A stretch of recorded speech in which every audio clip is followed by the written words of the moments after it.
come together as a community to address our regular business, keep the city moving forward, as well as to have the opportunity to practice our social distancing together and just kind of, get out of the house a little bit.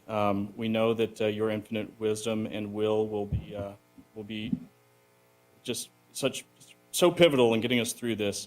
And we just ask that you stay with us through this throughout the night, guide our decisions, and help everybody here as they move forward, keep their houses in order, and to make sure that we get through this as quickly and safely as possible.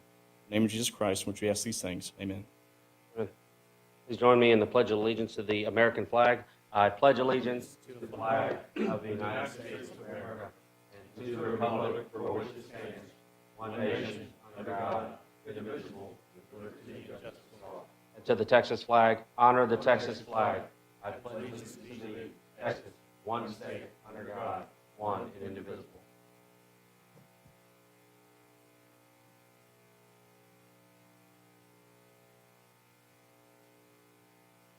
Hey, everybody. Keep track of what's going on. But again, thank you for being here tonight as we go through the process here. Moving to item number 3 on our agenda, and I'm using the same agenda that you have.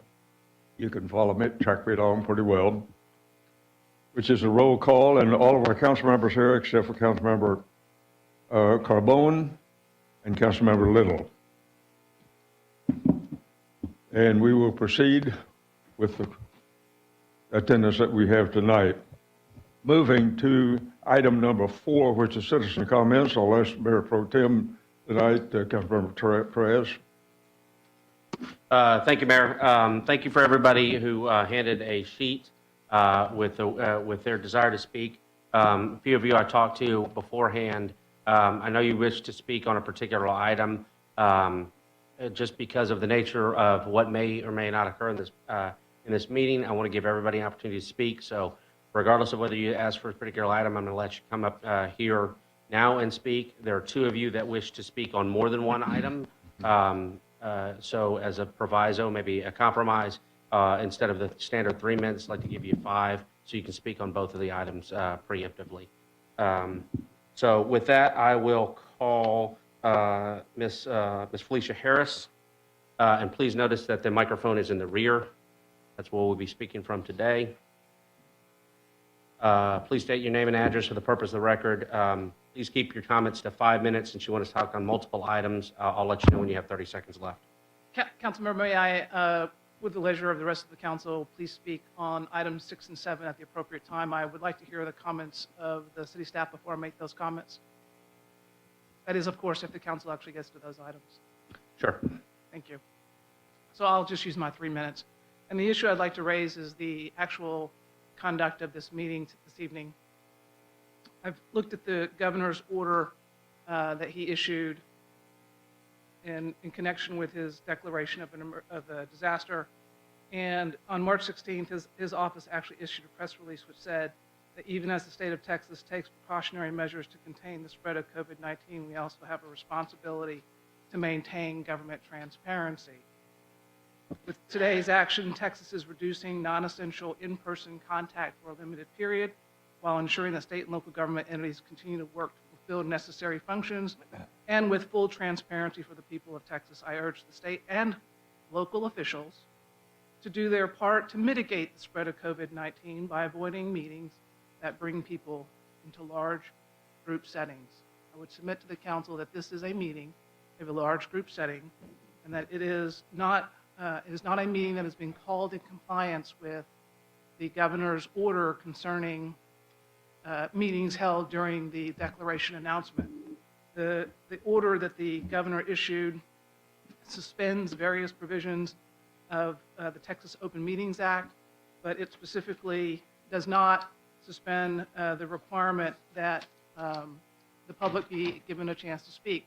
However, what it does is it allows the public to speak telephonically and also by video conference. But this meeting obviously wasn't noticed with a telephonic phone number, toll-free or otherwise, or with the capability for video conferencing. I have heard from a number of residents who would like to be here tonight to speak on some issues, but because of COVID-19, they are not here tonight. and they are being denied their right to speak publicly in light of the city's decision not to follow the governor's order to allow video conferencing and teleconferencing for public meetings. I speak on their behalf to express my discontent with that decision and to ask this council to consider postponing any and all items which are not of an emergency nature or which do not indicate or need decisions tonight related to the COVID-19 discussions that I know are on the council's agenda. I would ask council to be diplomatic and smart about keeping us in this room, knowing that some of the people in this room have been traveling. In fact, certain council members, I understand, either have been traveling or have loved ones who have been traveling, and frankly, they shouldn't be in an open setting given the governor's orders that we all stay in our homes and take precautions against large public meetings, and especially in light of the mayor's proclamation to avoid any setting which brings more than 10 people together. And I'd submit to anyone who is at home watching this that there are more than 10 people in this room and that this is a very long agenda. Thank you.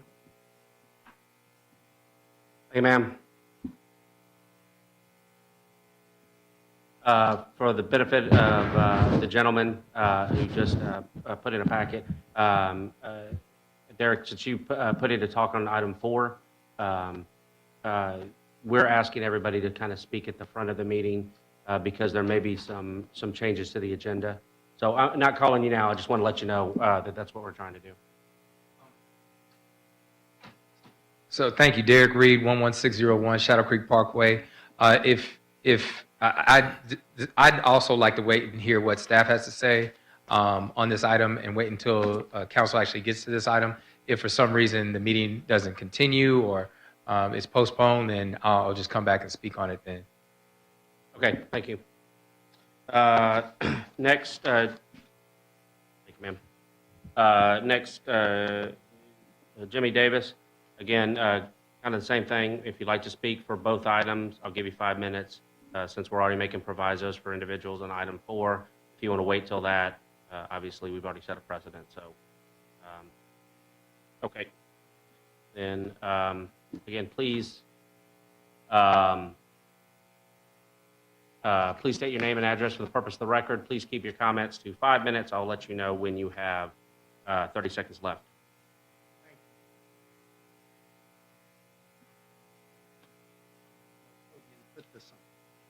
Jimmy Davis, 5004 Combsville Street, Pearland, 77584. City Council, city staff, before the previous meeting that had to be canceled due to lack of quorum, you all received, Councilman Perez, you confirmed that all the council received a packet that consisted of 17 pages that was sent, that was a letter from myself to the Attorney General of the state of Texas. That was in response to a letter from the city city assistant attorney, Katie Leininger, asking for certain information responsive to a request that I placed for all documentation of any billing issues that was a result of the decision to go to a 28-day meter read cycle. And I wanted all the documentation from January 1st, 2019 through February 17th, 2020. I did this because, as our city manager, Clay Pearson, has said, when this account blew up and we had our first big public special meeting, we need transparency. And I don't think I've seen it, so I just wanted the information for myself. And what I got was a letter from the city of Pearland to the Attorney General asking to keep documents secret, not wanting to redact information, just y'all sent them documents and just said, this is representative of information that we think is responsive, but we don't want them to have it. Attorney General, will you please say that we don't have to provide these documents to them? That doesn't seem very transparent. What's being hidden? What's in there that you're so afraid of me seeing? What I did receive in my hand is about 130 pieces of paper. This is part of 402 pages that I did receive that I was told was in response to my request. Included in this packet, these 130 plus pieces of paper, are emails from Clay Pearson to the University of Virginia High Performance Alumni Micro Business Group, about a conference that he and Chief Spires attended, and emails about top property taxpayers in Pearland. An email from Clay, January sales tax. I'm not sure how that's responsive to water billing issues that were the result of a 28-day meter read cycle. It wasn't. It was pretty much garbage. Now, I asked Darren about it because it came from his office and the assistant city attorney. The answer I got was, well, out of an abundance of caution, we just figure it's better to give you more. Yeah, let's give me 402 pieces of paper that were over 700 documents when they were finally scanned onto a thumb drive, of which more than a third is non-responsive.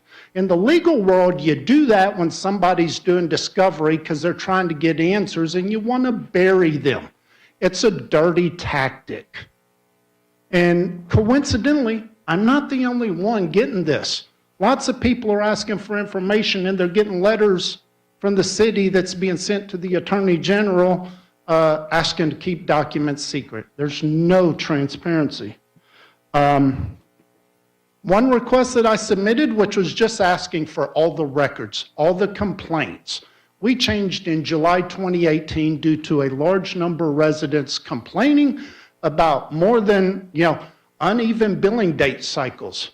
So I asked, what are all the complaints from January 1st through June 30th, 2018? There must have been a ton, right? Wrong. I got a piece of paper saying there were none.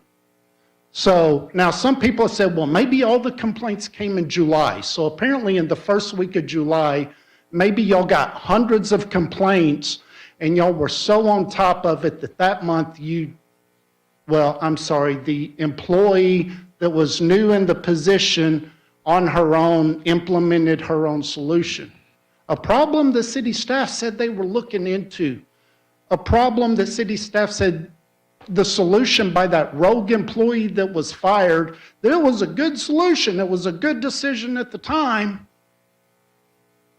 but y'all never solved because apparently you were looking into it, but you never came up with a solution.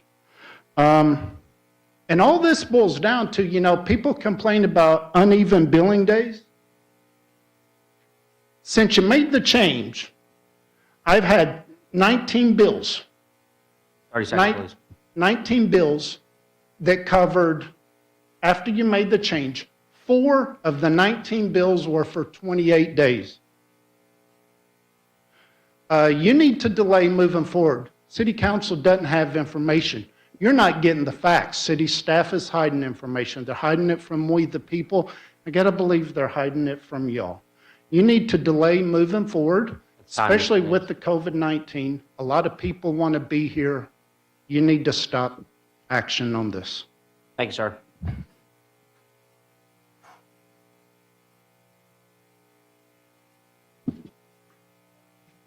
Okay, next, Mr. Eugene Howard.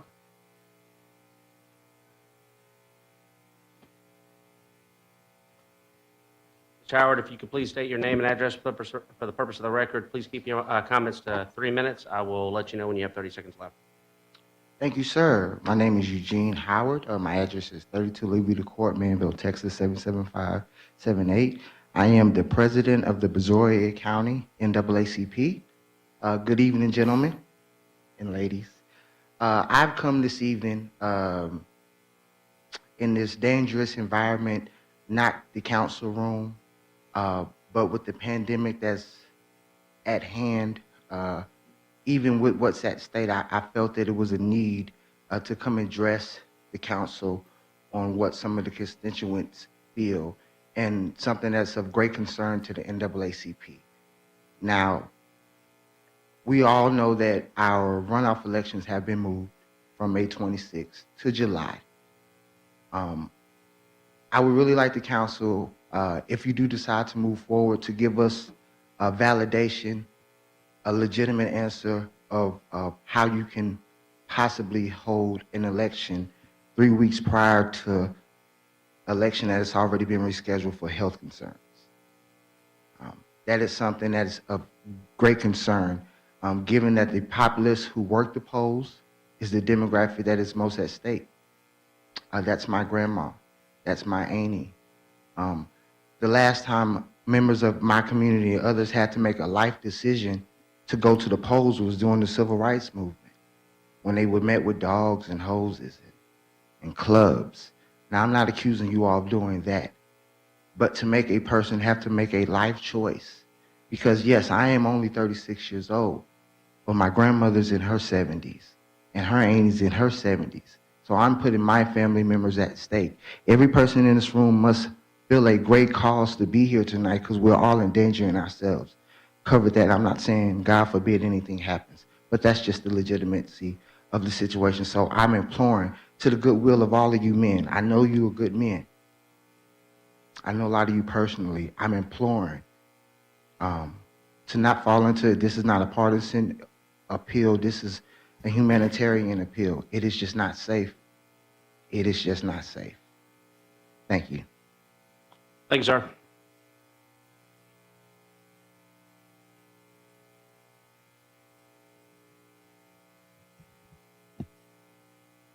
Next, this is Robin Burgess.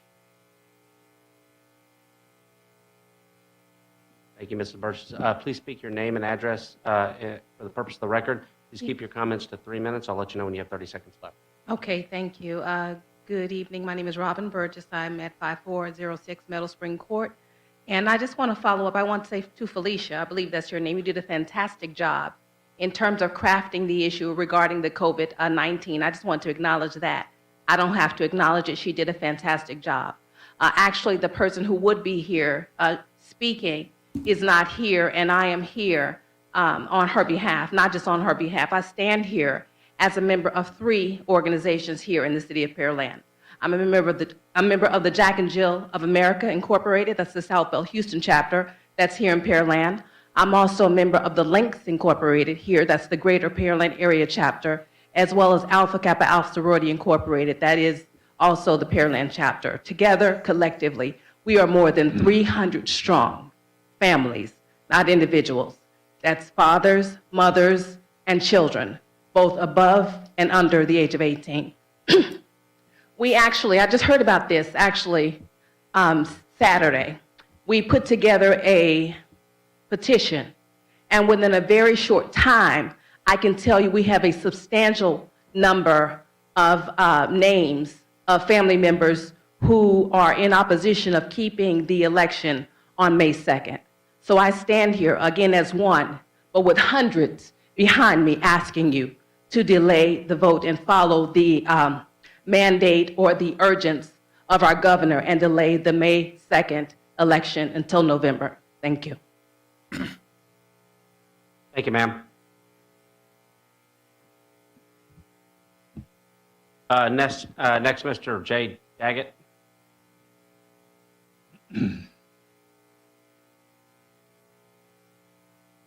Mr. Daggett, if you could please state your name and address for the purpose of the record. Please keep your comments to 3 minutes. I'll let you know when you have 30 seconds left. Absolutely. Councilman Perez, thank you very much for allowing me the floor.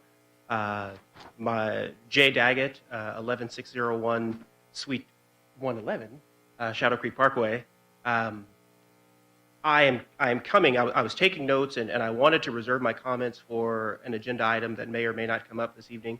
But I also wanted to share that as a candidate in the upcoming election, I wanted to share a concern in the opportunity to have that, given the opportunity that the governor has allowed us to, has allowed local municipalities to reconsider that option and push it to a November opportunity. I know that that in itself creates a different opportunity for the city, for the residents, and for everyone else that has to consider this at this time. But as Ms. Harris-Haas has so eloquently stated, there's no need to unnecessarily put people at risk when we have the opportunity to do something different. I ask upon you to consider that, to think about that in your decision, and at such time, obviously, we will adhere to whatever that decision may be. But again, please consider graciously the opportunity that's been afforded to us, and not unnecessarily put our fellow Pearlanders at risk. Thank you very much. Thank you, sir.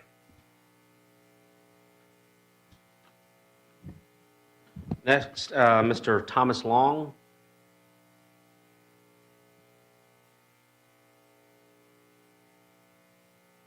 Saved you for last, Mr. Long, as requested. If you could please state your name and address for the purpose of the record, please keep your comments to 3 minutes, and I will let you know when you have 30 seconds left. Yes, sir. Thomas Long, 2511 Pheasant Ridge Trail. I'm here on behalf of Banner Services. We are here to ask council to join us in honoring our men and women in uniform, our active duty service, as well as our veterans. We would like to utilize the utility poles in Pearland, specifically on Magnolia Parkway, Business Center Drive, and Broadway, to honor the service of our service members. We're asking you to join us, and we believe that the service members deserve it. They do a lot for us in our way of life. They serve and protect us at home and abroad, and we're looking to honor and respect them here. And this is a great opportunity for you to join us in recognizing their service. Thank you very much. Thank you, sir. Who's the gentleman with you? This is Sergeant Hare, excuse me. He is here on behalf of the National Guard, just to lend support to our endeavor to gain your support to enact our program. Sergeant, appreciate your service. Thank you very much. Thank you for being here. Thank you, Mr. Long. Thank you. Again, Eric Reed, Jimmy Davis, and Felicia Harris, I still have y'all for item 4. Honoring y'all's request, I'll give you an opportunity to speak at that if that item comes up. Again, just preemptively let you know the possibility that may not. With that, that's all I have for right now, Mayor. That completes your citizen be heard part. Yes, sir, Mayor. Moving to item 5 on our agenda, which is public hearings, there were none. Moving to item number 6, which is consent agenda. Are there any items to be removed from the consent agenda? Mayor, if I could, Give me the numbers. I would like to postpone the consent agenda at this time to a further meeting to allow this meeting to go much quicker so that we can allow these people to go home and be in the safety of their home and not be out here in the this council chamber with 30-something people in here. I'll second the motion. A motion and a second. We're in discussion. Are there any items that want to be pulled? Because it wouldn't seem to add much time if that was not the case. I think we're right now, what Member Moore is asking is if we just wish to postpone that item, and then we can come back to whether or not they're being pulled. So I'll second so that we can allow the vote. As I told Member Moore before, I'd like to, since we're here already, I'd like to get through these items. Some of these are rather important, so I'm going to vote till we move forward. But Member Moore did request that we consider this, so I think that's The question, if they're being pulled, I mean, we're taking this vote now. We could also just take a vote to approve the items which are either nature considered to be routine and require little or no deliberation by the council. Correct. So I think that was, the point is that. So if no one wants to pull an item, I say we just vote on them. If they do, then I am would. pulling D, but I don't know if anybody else has anything. Thank you. I think if I'm correct, right now we have to vote on whether or not we're going to postpone these items. There was a motion and a second to essentially postpone the entire consent agenda to a future agenda. And so since that was motioned and seconded, we need to dispose of that motion. Can I ask Member Moore, are there any other items that you would like to vote to postpone at this time so that we can do everything all at once and concentrate on maybe the items that you believe are imperative to this meeting but and critical to be voted on now, and other items that you think are not as critical? I would ask that we would do those separately if that's the case, because if we're voting on all of it collectively, there may be some. I mean, if we want to move forward with the consent agenda, but maybe not some others, if that's okay. I would like to just go ahead and do the consent agenda piece, and then we can move to new business, and we can discuss new business at that time. Okay. Okay. Now repeat where we are at this point for the citizens as well as myself. We are going to vote now. There is a motion to postpone the consent agenda to to a future agenda for council consideration at a future date. So you're voting on whether or not to postpone that item to a future agenda. All right? And that's the consent agenda in its entirety is the motion. Correct. Okay. Any further discussion? We have a motion on the floor. Did you have a motion? Did I get a second on that? Yes, sir. You did? Yes, sir, We Mayor. have a motion and a second. Madam Secretary, I believe we have a motion and a second on the floor. Orlando, Aye. Hernandez, No. Moore, Aye. Perez, No. Owens. The motion passes 3-2. Just trying to be a team. Moving. Now let's pull agenda items. Pull consent agenda items. They've all been postponed. now, They've all been so there's postponed to a nothing future agenda. I might have misunderstood the motion there. Could I have the opportunity to amend my selection? You would have to, Could I motion to reconsider the previous question? The motion to reconsider can be made, and it has to be made by somebody who was on the losing end of that motion. I make a motion to reconsider. Excuse me, actually, on the Okay. positive side of that motion. Excuse Then me. I'd like to make the motion. Yes. can it only be seconded by a member who was on the positive side of that?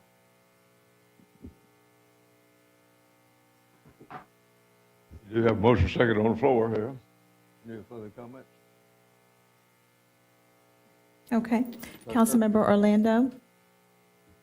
We don't have a motion. Oh, we didn't have a second? No, we don't have a second. What does it have to be? The second has to come from somebody who voted yes? No, the motion has to be made by somebody who was on the Second. positive. It can be seconded by Okay, I second. All right, now we have a motion and a second to reconsider. You do have a motion second on the floor, I believe. Orlando, Aye. Hernandez, This is for the reconsideration, correct? correct. Aye. Moore, No. Perez, Aye. Owens.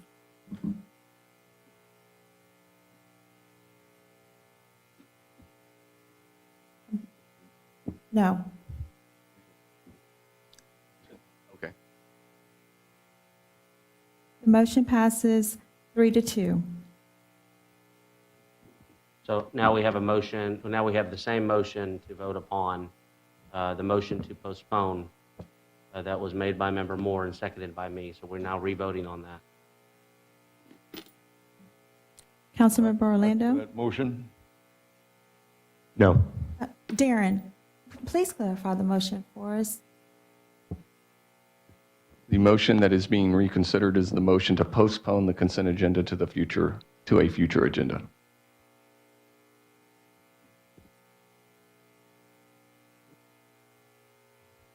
And I'm a no.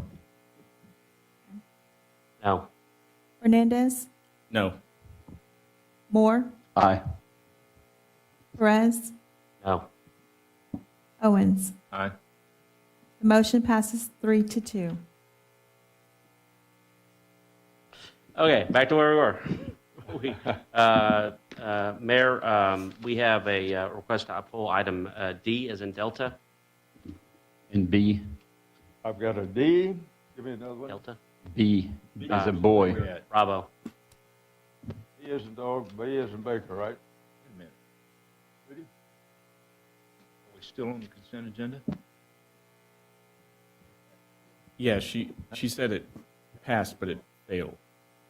It was a no vote, Got a correct? B and a D, is that right? That was for the. Everything on the consent agenda? The motion was to postpone, but the no's, Postponed fast. Yeah, maybe for the benefit of the audience, so what? Yeah. Apologies, I understand it's confusing, but for the benefit of the audience, it was motioned to postpone, that motion passed. There was a motion to reconsider by one of the members who felt that he made a vote in error. That was seconded, that the motion to reconsider passed. Then we voted again on whether or not to postpone. That now failed, so we're back to approving the consent agenda item. So, no, it's confusing. We are pulling item Bravo, B as in Bravo, and D as in dog, Bravo and dog, right? Item A. Alpha. What was yours? A. A, okay. And got an A, B, and D, right? Okay. Councilmember Rolando, would you present item A? Of course, Mayor. Consideration and possible action, resolution number R 2020-10. So moved. Second. Second. Motion, Darren, do we need an action on the consent agenda except for A, B, and D? Apologies. Yes. So, Consideration and possible action, consent agenda with the exceptions of item A, B, and D. So moved. Second. motion and a second. Madam Secretary? Councilmember Orlando, Aye. Councilmember Hernandez, Aye. Councilmember Moore, Aye. Councilmember Perez, Aye. Councilmember Owens. Aye. The motion passes 5-0. Okay. Item number B, I think we're going to A first, right, Mayor? that was A. Consideration and possible action, resolution number R 2020-10. So moved. Second. Motion and a second, we're in the, I'll take this, Mayor. Yeah. motion second, Madam Secretary. So Mayor and Council, thank you and good evening. Item A is a recommendation for an amendment to an existing, for a design contract. As we've described several times in prior write-ups on the Fight Road expansion project, we had a variety of design changes and extensions in the actual oversight to that, required some additional field days. With this contract, we're paying for Cobb Finley's role in their inspections for that road, that now completed project. The city is not out anything. This is moving money from one contract for design to another, and so it's being made whole with liquidated damages, if that's the right term for this.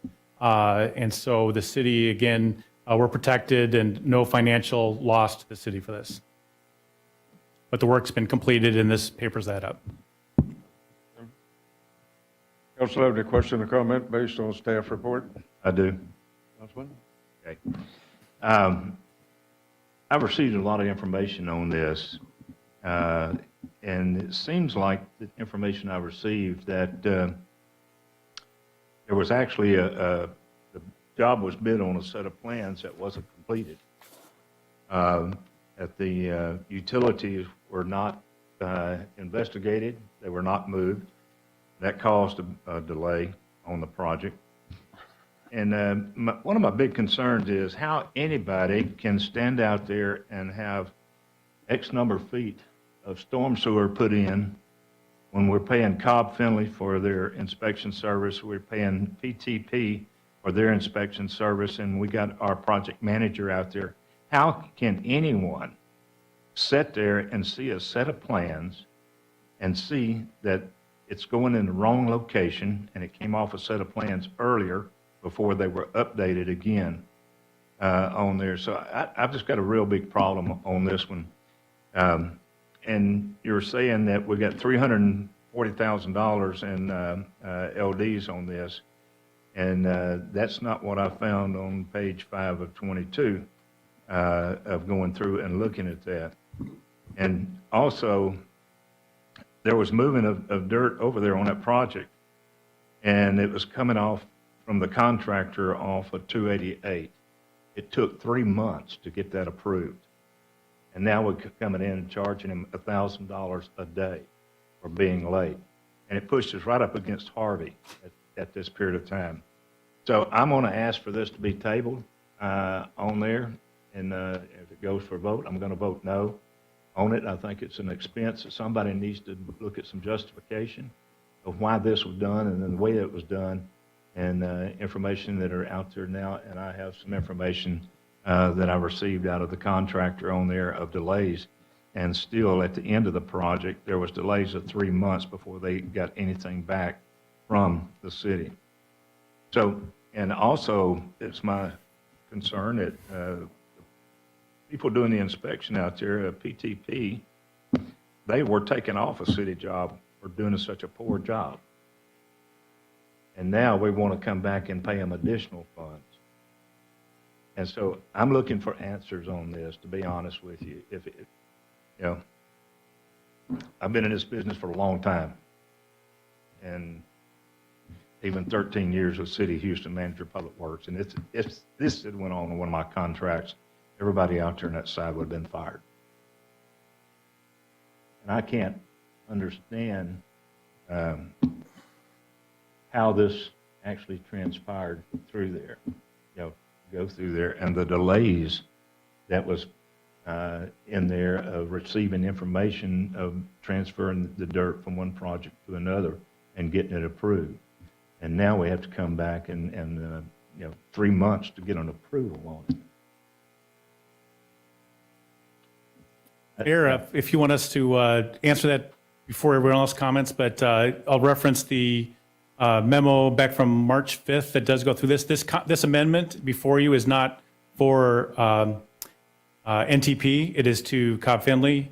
And if there's information that you had, I don't know if I assume you've already shared that to staff to review, but I'll try to ask Mr. Epperson. He's been work with our projects team and well-versed in this. And this, again, is not costing us any more money. I mean, the delays and the timing of the project are well aware of and been reported several times in terms of the project itself, but this is for the inspection oversight. So Trent, maybe I don't know if you want to have any information, want to update on that.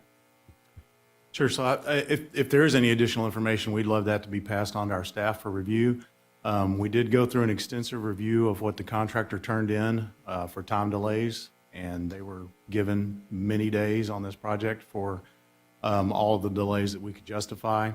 As far as the surveying, it was the contractor's registered professional land surveyor that laid out the job. It was their responsibility for laying out that job, and if it was laid out incorrectly, it was their sole responsibility to do so. And where we've got people out there, they're not the land surveyor that's out there. So I think that's where the delays started, and then they corrected those, and then it impacted their schedule as well as some other things during the construction. So this is for Cobb Finley to do the additional construction phase services, and then also under them was the sub doing the material testing for the project, and we had to have retest and additional testing because the project took much longer than it was originally planned to take.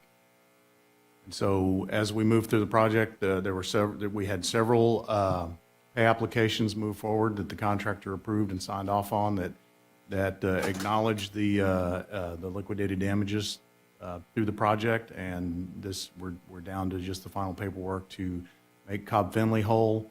And we're still awaiting the contractor to sign the final change orders and final closeout process on the project as well. So this money is not readily available right now? No, this money's been withheld These are already gonna from be the held out of contractor. I contract believe money, right? the money's already been withheld from the contractor. Okay.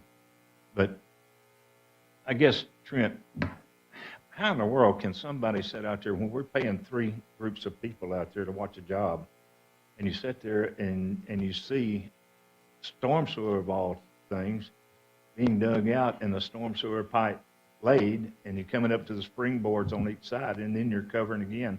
And how can our project manager be out there with a set of plans and, to be able to look at that and say, well, that's okay, I guess, because I don't. No one said it's okay. When it was laid out, it's laid out by the surveyor. It's a greenfield site. It's wide open.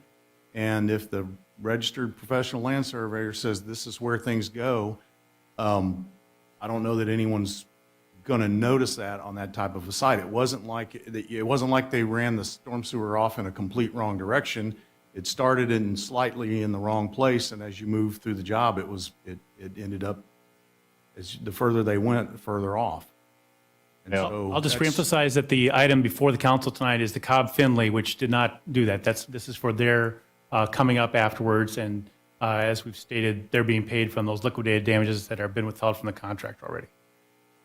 One of the things I'm getting to is what the contractor had for the engineering design was the mistake on the design.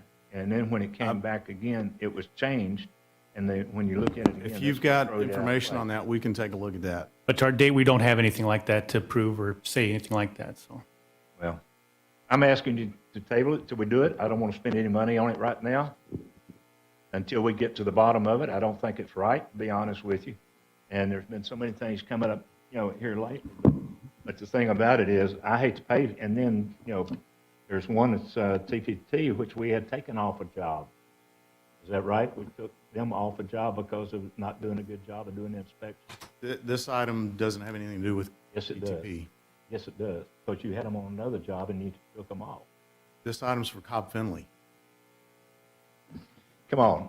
I mean, you can dance all around this, Trent, but you know as well as I do, this is not the right thing to do is at this point right now. And I've got the stuff from police construction on here of events that took place. And I know it's hearsay from one side, but I would just like for it to be recognized and come up with a good solution on it. And, normally, I've done a lot of different projects over my lifetime. But when you come in, you put, charging LDs on something like this, and, you got to have a bonus side on it also before you charge, $1,000 a day for a late delivery. Most of them like that. But I don't, as far as, it's a no vote for me on this, unless we come back and we do it again and take it, and then once you meet with them, and I understand you got information coming from them, and come back and make that decision. If you both agree at that point, that's fine. Let me kind of jump in and make sure that I'm summarizing and understanding, because I've actually been approached by multiple parties about this, and I've gotten several versions of it along with staffs. I think I have a general understanding of what happened. But with respect to this item, there were mistakes in the field for whatever cause. There were mistakes in the field.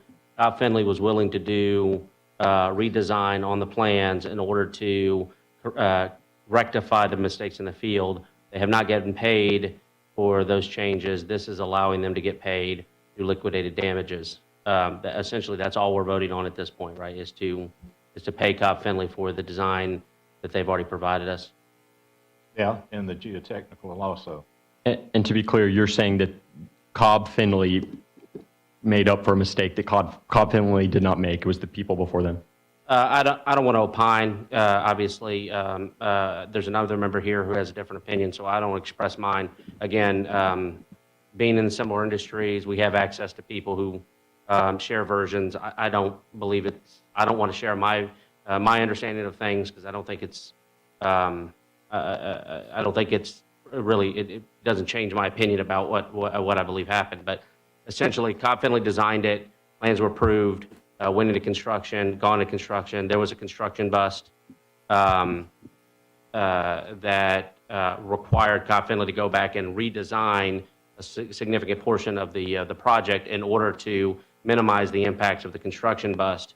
They did it at. They essentially did that without being paid, with the understanding that they would be paid via liquidated damages in the contract, which this is making that. Essentially, that promise, or keeping that promise to them. So they've already done the work. We've already agreed to pay them. This was just the liquidated damages was a revenue source. So I know that this is not the end of it. I'm sure that there's going to be longer other conversations. But with respect to this item, I think it's only fair that we pay Cobb Finley for the work that we asked them to do, for the fee that we agreed to do it for. We've already approved to have them do the additional work via council action, correct? Cobb Finley? This is to approve the amendment that pays for that work.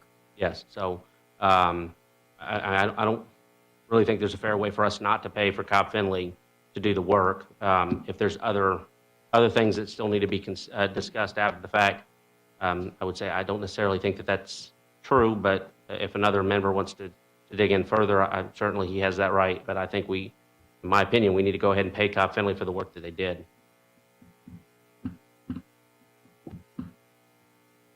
So the conversation seems a lot more complicated than what I, understand from the memo. So we withheld $340,000 for, seems like delays. And then from that, we're paying Cobb Finley for their services in the amount of $115 from the $340 that was already withheld. Is that Yes, sir. correct? Yes, sir. Okay. And all the other stuff seems to be separate. Is that correct? This is just for Cobb Finley. The money's already there because it's been withheld. Yes, sir. Okay. If there's something else that, isn't being said, I'd love to know, but that's what I'm understanding. I don't. And just to be clear, the contractor signed off on the pay estimates that withheld the liquidated damages and agreed to those pay estimates. Okay, so the contractor's not going to come back and try to recoup that. I can't speak for what a contractor will ultimately do in the future, but I He can acknowledged I can only speak to what occurred in that process, and they did sign off and approve those pay estimates. Okay. All right, thank you. Have they been paid the balance of it? The balance of the contract? We're awaiting them to sign off on the final change order and the final pay application to make that payment. Okay. That's been pending for months now, and they have not signed off on those documents. It's still, Trent, I just don't see how anybody could stand out there when we're paying 3 groups out there and see storm sewer put in the wrong location. That's the whole point of having people out there, is to look at the plans and then look at the site, see where it's at. And if you can't sit there and look at the plans and look across and see if the storm sewer is in the wrong place, even our own staff. I think the only thing that designates where the storm sewer goes is where the stakes laid out by the contractor are on a site like that. Yes, but they got a set of plans that they're pulling that off of.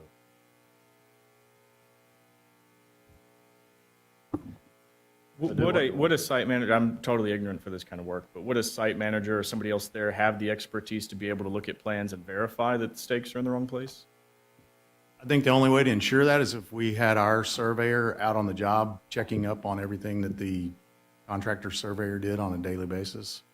And that's, the contractor's responsible for hiring a professional land surveyor to provide those services and put the construction staking in where it says to on the plans. We don't hire a surveyor to follow behind them to ensure that's exactly, or that everything's where it should be. Robert, anything to add on that? Well, I just think, if somebody's out there doing the inspection, they got a set of plans that they're looking at. They can look at the set of plans and make people on sort of line should be on a set of plans on the right of way. They're drawn on there. Robert, go ahead.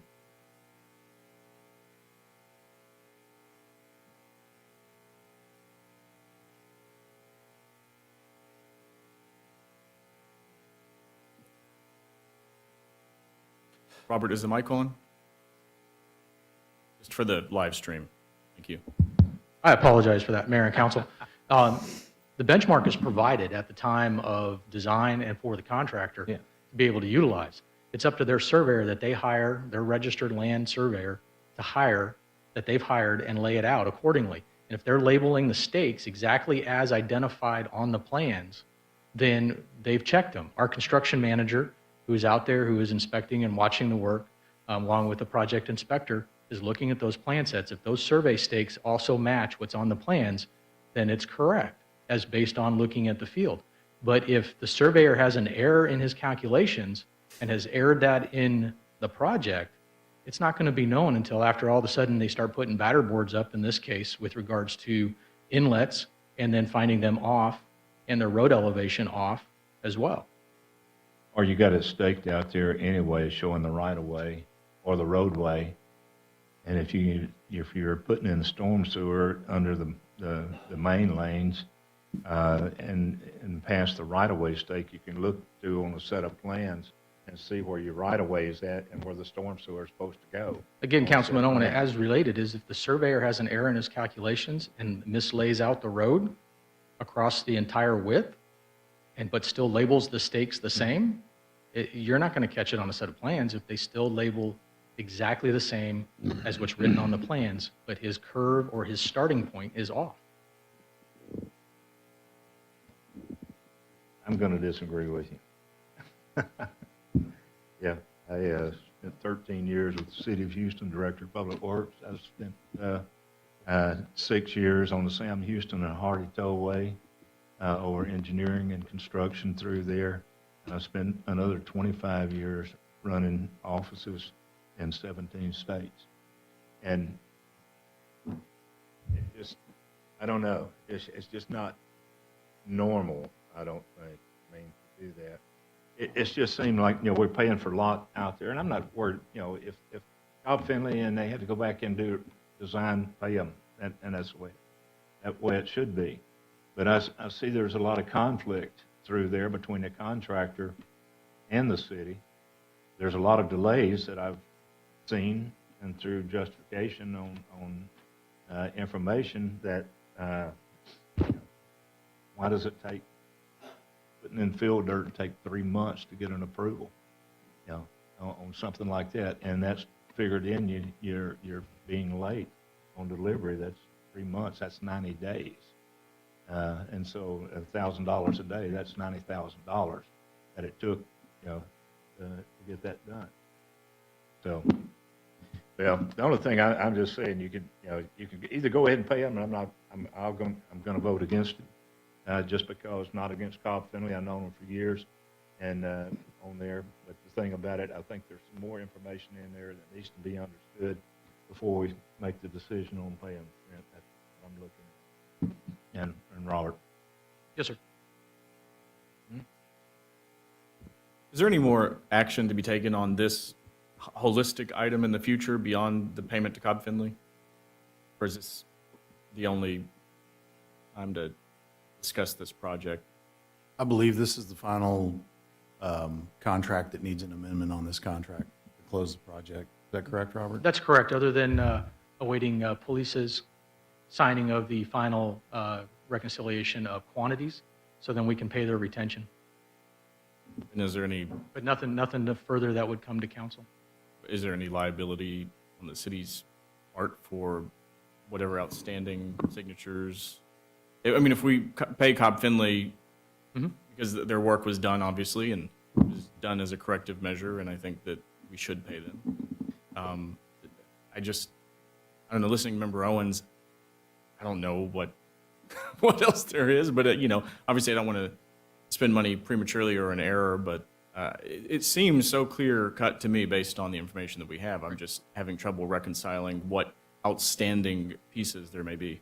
There's nothing further with regards to this project to close this project out with our consultants, other than just finishing up our discussions with police and waiting for them. Okay, so this is just pay Cobb Finley. Correct. Okay, thank you. Any other question or comment at this point? Let's vote, Mayor. No problem. No problem. Madam Secretary, I believe we have both second on the floor over here. Councilmember Orlando? Aye. Councilmember Hernandez? Aye. Councilmember Moore? Aye. Councilmember Perez? Aye. Councilmember Owens? No. The motion passes 4-1. Okay. Councilmember Orlando, would you present item number B on our agenda? Consideration and possible action, resolution number R 2020-39, so moved. Second. We have a motion second on the floor. We're in discussion, staff report. Thank you, Mr. Mayor and Council. This is an item for approval off the buy board. This is for a crane truck that was budgeted. Came in with good pricing and recommend, it's under budget, so recommend approval as stated. Okay, does council have any question or comment on the staff report? Yes, Mayor. I pulled this off the agenda because I wanted to ask a couple questions. Do we currently have a truck that we're utilizing for this now? I think it states it's a replacement for an existing one, which is way beyond its useful life, is what I was told last week. Okay, I'm just kind of scrutinizing things with the pandemic and the way the economy is going to be. and where that puts the city in a couple months down the road from now, and was wondering, should we hold off on this for a little while? I see that it takes 18 to 22 months before it would be delivered once ordered, but I would greatly like to hold off for like a month or two on this and kind of see where we're at. And I understand this was already approved in the current budget, but we're in a much different situation than when we did the current budget. Understand the sentiment. The only thing I'd offer is exactly part of what you said. It takes a long time, so even if we put it, we'll be further in the back of the line. It is good pricing. This is out of the utility fund, the water and sewer, which recognize will have some of the same constraints. We are working on, and we'll be providing and sharing very soon, a variety of levers and so forth, but this would not be one of them we touched. It's again, like you said, it's an item that we have in the fleet. Mayor Reed, but- if we could temporarily recess the meeting until we get our quorum back. That's right. That quorum didn't matter tonight, so let's roll. If you would like to invoke the provisions of Chapter 418 and 1022, you can. Okay. So My apologies. continuing on, again, this, I understand the sentiment and we're on the same page, and, the more elastic one would be in the general fund versus this area. And so we do ask you strong consideration. I wouldn't go to the point of saying it's a safety issue, but if somebody wants to correct that, but it is something that we need to get in the process because it is such a long lead time, and not defer. It wouldn't be one that we'd hold off on. Just some information on the existing vehicle. It is 9 years old, so it'll exceed 10 years old by the time we get this new one. And it has experienced mechanical issues as of late and over the last few years. And it's a critical piece of equipment for our lift stations to be able to pull pumps at those lift stations when they need to be serviced or replaced.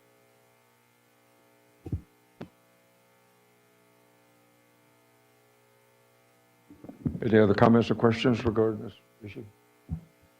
I'm going to echo the same thing that Councilmember Moore did. Even though this is coming out of our water, wastewater money on there, which we've got problems with that right now, of the funds in that area. Having the meeting tonight there, I thought, the things that we were going to look at would be emergency items to be able to, to come in and do that. And I don't consider this to be an emergency item for the number of months that it takes to get the equipment here. And we do have one to replace, even though it's an older vehicle.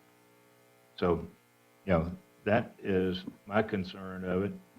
We're looking at a situation now of across the board of what they say in the state of Texas of 550,000 people that are unemployed. We don't know what kind of position we're going to be in at some point in time, in the next year or maybe at the next 2 years on getting money to come into this to pay for it. And if we don't, then it's coming out of water and sewer, then there's going to be increases along in that area, the water and sewer rates, in order to pay for things like this. I just think, if we're coming in and bringing people out, and this should be for emergency items only, I think, and not just things that come up, and we got several of them on the item here that on the agenda that I don't see as really emergency items that we've really had to invoke and come in and do a meeting tonight in order to get these things passed. So ultimately, I'll be a no on this. Any other comments from council? Madam Secretary, I believe we got a motion second on the floor here. Councilmember Orlando? Aye. Councilmember Hernandez? Aye. Councilmember Moore? No. Councilmember Perez? Aye. Councilmember Owens? No. The motion passes 3-2. Moving in our agenda to item number D, Councilmember Orlando. Consideration and possible action resolution number R 2020-53, so moved. Second. Motion second on the floor. We're in discussion. Staff report.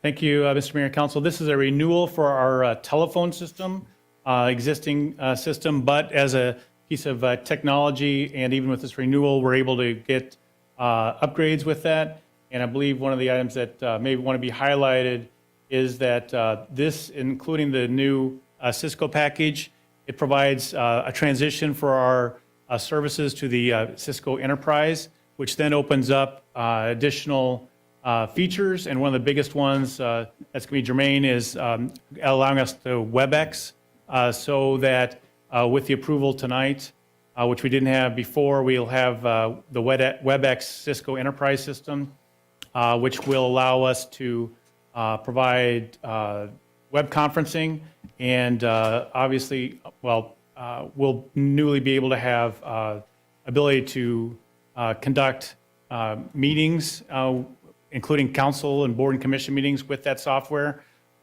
which we didn't have before. And so we've actually told Cisco, just so we can get in line, that we want to get that software installed ASAP. They'll be happen later this week. And then we need to train on it and test on it. So we'll be able to do future meetings with that software, and get on to, which we haven't done in the past here in Pearland, as far as I know, do council meetings and other kinds of things with electronic means. So you do have to notice those and do different things. It's not just a matter of deciding one day we want to do the meeting like tonight and change and say we want to do it only technology or other means. But this will put us in position to be able to do that for future, maybe even as soon as late next week or the week thereafter. So nothing else to add on this. Okay. Council, have any question or comment on the staff report?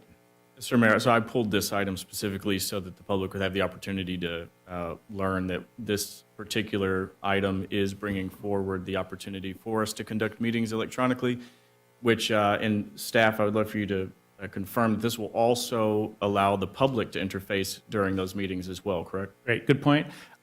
You can't just decide that the council wants to meet electronically yourselves. You have to provide the continuing opportunity for electronic input. Dan's been working hard on this. Maybe Dan, you can share about that and how that might work a little bit so we have an idea. Sure. So we have an audio conference bridge and then also video conferencing, which one of those is a requirement, if I'm not mistaken, Darren, for council to be able to be seen. So that piece is actually bundled in with this. This is a 5-year agreement for the enterprise agreement.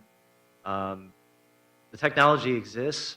We actually get it as part of our renewal, so they're bundling it all together so that we can provide a means to do work from home, telecommuting, and then have video conferencing capabilities.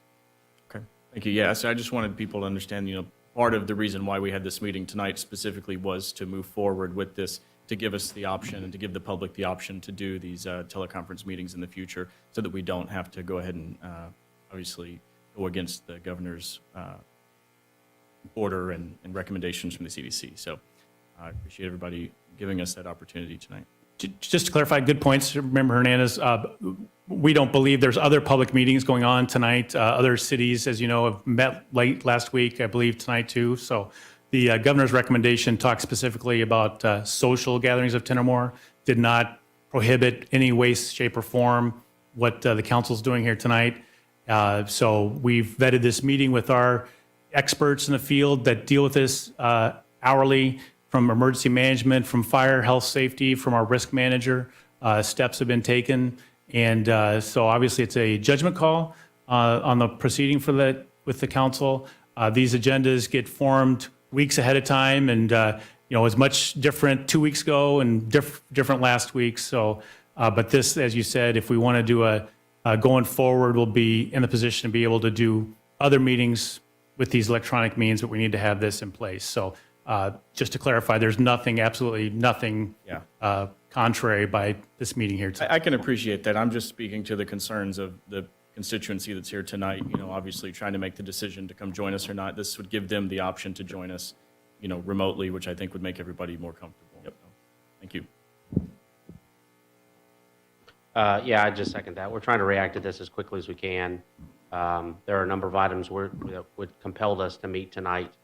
Otherwise, we would likely have postponed, but there are a few items that we must discuss and act upon tonight, which is why we're here. So with this, we have a 3-week break, and then that gives us ample time to get this system in place. Is that correct? Yes, we're going to take advantage of that and, at a minimum by that 3 weeks, if not before. And then as necessary, and the next regular meeting scheduled later in April, if necessary, we'll do that either via conference or conferencing video or via telephonically, as the state would allow. I think we'd look at that as it gets closer and evolves. Everything is in flux and changing, so. Any other comment from council?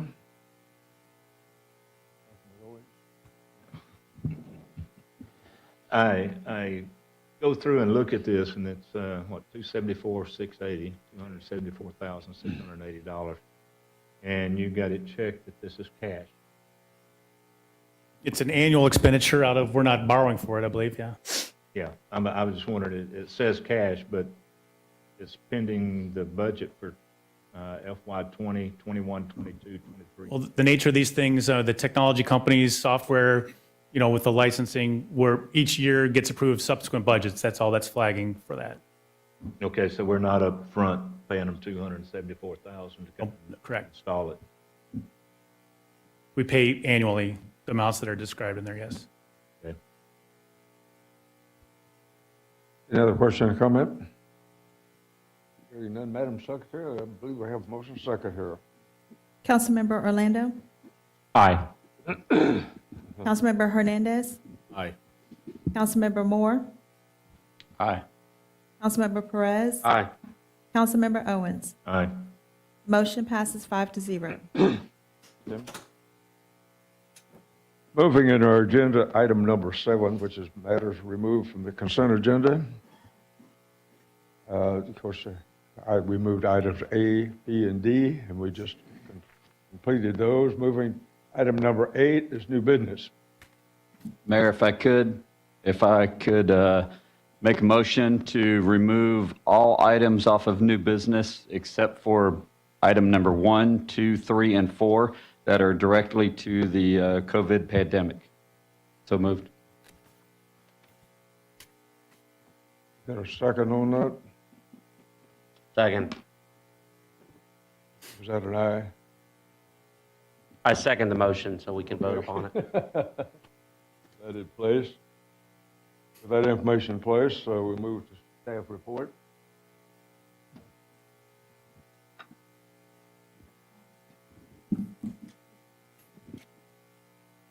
Councilmember Moore? So vote on removing all items except for 1, 2, 3, and 4. Aye. Councilmember Perez? No. Councilmember Owens? Aye. Councilmember Orlando? No. Councilmember Hernandez? No. The motion fails 3-2. And before we move forward, also, Darren, if it's possible, could you walk us through how to suspend the quorum requirement, just in case we do need to get up, it doesn't slow us down? Okay, just to clarify, yeah, obviously, we're working with a minimum quorum this evening, and so if somebody does need to leave the room, one of the council members or the mayor, then the proper thing to do would be to recess the meeting at that time until the individual comes back. If in the event somebody had to leave and the council wanted to continue doing business, Chapter 418, I believe it's 1102 of the Government Code, does authorize, in the event there's a declared emergency by the president or the governor, does provide the ability to the city council to suspend the minimum quorum requirements. Consequently, you would be able to take action even with less than a quorum this evening if somebody were to leave the meeting. But if we were to do that, I would say before doing so, there needs to be essentially a vote on whether or not to invoke the provisions of 418, 1102, and then proceed from following that vote. That's what I'm asking. Okay. It's okay, because that way, if we do have to get up, I don't want to keep having to stop the meeting. So do we make a motion, or just, would that count as a motion, or can I just Oh, say so I moved? did not, I don't know that if you would want to do the motion at this time while we still have a quorum of the governing body meeting to take action. But if you lose the quorum, then you would have the ability at that time to still take that action. Right. Yeah, that's what I'm hoping we can just do it now and then just out through the meeting. Okay, so I would like to make a motion to invoke. Okay, if you would like to make a motion to invoke the provision of 418-1102, authorizing the council in the event it's necessary to take action on matters on tonight's agenda, despite the absence of a quorum of council members present. So moved.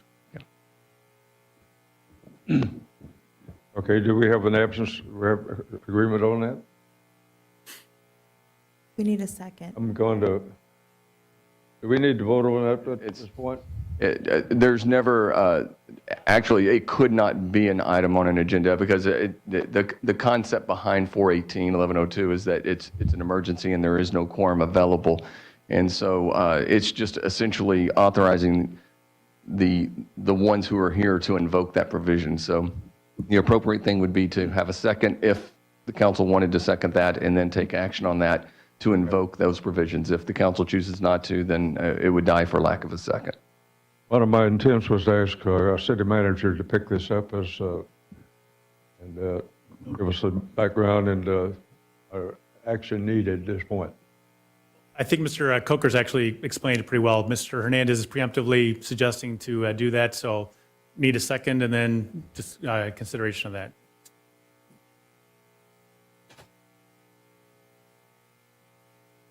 I believe this is in a result of, we do have our,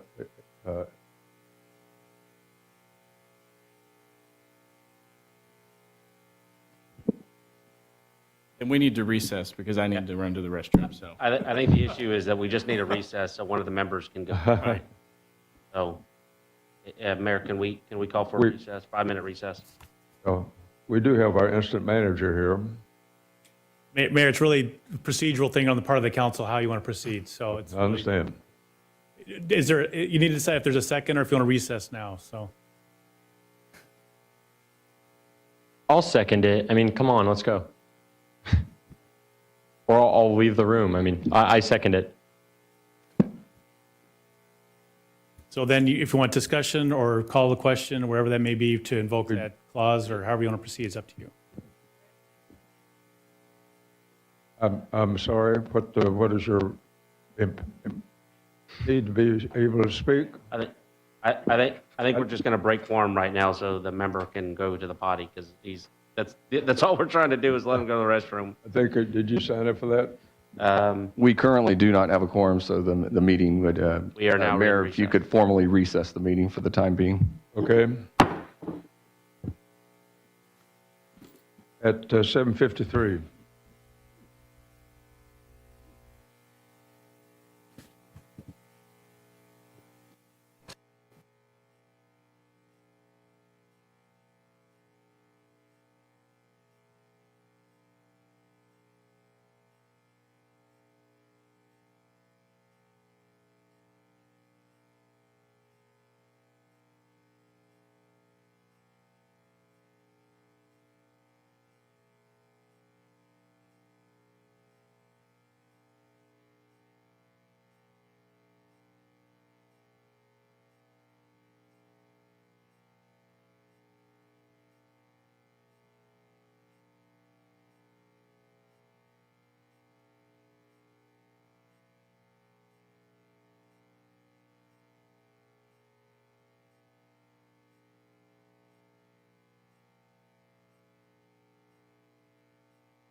Yeah, we have.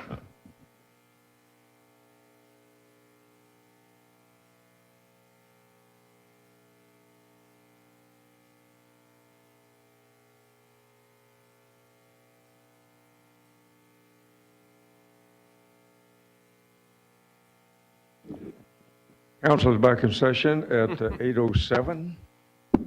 Moving to, Councilmember Perez was making some comments. Yes, Mayor, since we have a motion and a second on the floor, we'll go ahead and vote on that item. I think that's necessary and proper at this time. So, Madam Secretary. Councilmember Hernandez, No. Councilmember Moore, No. Councilmember Perez, No. Councilmember Owens, No. Councilmember Orlando. No. The motion fails 5-0. That information in the record, let's move to new business item number 2. Councilmember Perez, would you present this? Mayor, we're still on item number 1. This was a preemptive vote about the motion of our procedural motion. Now we're on to item number 1. Okay. Consideration discussion regarding the City of Pearland's emergency management and coronavirus and impact community services to the city and impact to the community. There is no motion, so it's a discussion item.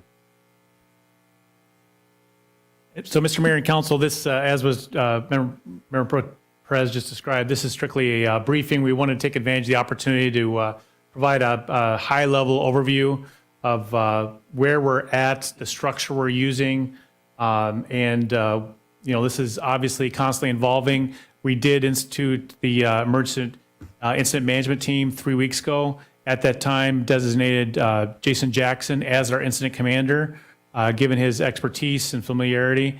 So he's remained at that and will be for the foreseeable future. But underneath and with that, the entire organization is focused upon reactions and making sure that we continue essential city services upon which people rely. We've done many things behind the scenes in preparation for that, and as part of that, council has seen some of the situation reports, also the incident action plans. We're increasing the cadence of those, all those interactions as the event intensifies, always trying to evolve and stay ahead, a little bit ahead, stay in touch with our, do that overview, and then if there's any questions from council at this time, I'd be happy to talk about that. So Chief Jackson. Thank you. As we get started this evening, a couple of things to keep in mind of this COVID-19, it's a pandemic. It has been declared a pandemic by the World Health Organization. This is something that's affecting us worldwide. It is here in Pearland, and we'll talk a little bit about that this evening. But this is going to continue to grow at a rapid pace, especially within our community and across Texas, the United States, and continue across the globe.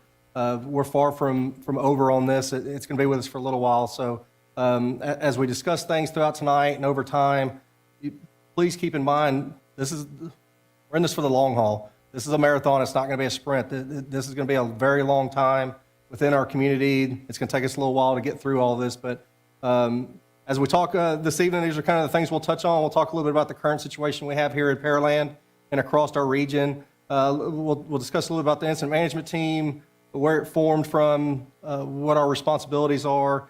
We'll talk about some new personnel policies that are in effect and our next steps moving forward over the next several weeks and months. So as we talk about our current situation, our emergency management folks, Peter Martin and Melanie Roberts, began watching this pretty relentlessly, December going into January, seeing it was coming. We started seeing cases coming into the United States and then getting closer to our region. And with that, we started activating portions of our emergency management team, as Mr. Pearson talked about earlier. So throughout this whole time, we've been collaborating with our local and regional state partners. We're participating in daily conference calls and collaborating, providing information back and forth between us, Brazoria County, other counties around us in the state of Texas. As mentioned earlier, we do have some city facilities that have already closed due to this. That is the Recreation and Natatorium Centers, and along with the NAP Activity Center. All of these were directly related to the fact of, based off the CDC guidelines coming out of the World Health Organization and the CDC, we went ahead and took the proactive steps of closing those facilities early to try to flatten this curve as we talk about, to try to spread this out, to keep from spreading this virus more. Along the way, we saw public schools close about the same time as our city facilities did, and those remain closed this time and haven't changed in the foreseeable future. We've seen disaster declarations everywhere from Mayor Reed all the way through President Trump, along the way through many counties and state organizations throughout the United States. And some of those things have allowed us to be able to continue moving forward on our planning processes. We've seen executive orders that have limited restaurants and bars to drive through and to go takeout only. Here recently, within the last day or so, we've seen the governor sign some additional executive orders to promote some healthcare activities, activating some card response along with those hospital activities, some licensing requirements and things such as that. So we continue to follow, like I mentioned earlier, the CDC guidelines. When it comes to things such as social distancing, we've been very proactive about the 6 feet, hence why there's very few people in the council chambers with us this evening. Along the way with good hygiene, we've been promoting if you're sick, stay home, don't get out in the public, call your doctor, don't come to work, don't go out in the public or anything. Along the way, as Mr. Pearson had mentioned earlier about the social gatherings, no more than 10, things like that that come out with the governor's orders, and we continue to promote those things. When we start looking at the actual cases around our area, here in Pearland, we have 7 confirmed cases. And on top of those, there's another 15 that are under county or state monitoring that have not tested positive at this time. All of that information comes to us from the state of Texas through Brazoria County Health and is allowed to be shared through our 911 dispatching centers in order to help protect the first responders responding to those incidents at those addresses so that we're better prepared with our PPE and guidelines that are in place as we get there.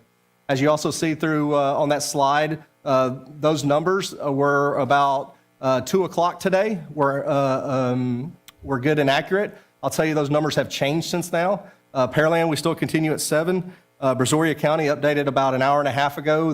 We are now at 18 cases confirmed in Brazoria County. Fort Bend County still stays at 29. Harris County's gone up by 3. They're now at 54. And the number in Texas has dramatically jumped now from 352 to over 500 cases now as we sit in here today. There have been 8 deaths related to COVID-19 within Texas, and none of those 8 are in Pearland. Galveston County also has 17 confirmed cases. And just to kind of put it in perspective around the world globally, the Johns Hopkins University has a dashboard that is used by the CDC and the World Health Organization. And there's over 367,000 cases around the world of COVID-19. With that, there's over 16,000 deaths related to this around the world. And here in the U.S. alone, we're over 41,000 cases, and that number continues to grow dramatically.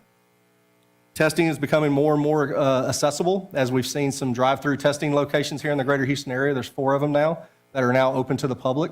What we anticipate is that the numbers we see in Pearland, around our surrounding areas, across Texas and across the United States will continue to rise because of the accessibility of testing. And those numbers we do expect to see begin to rise at a pretty rapid pace. You have to keep in mind that the numbers you see on the screen before you now, those numbers are from people that were infected 10 to 14 days ago are just now showing signs and symptoms. So all these other folks that are just now being tested are just now beginning to hit that incubation time when they're showing signs and symptoms. So these numbers are going to start to grow pretty rapidly.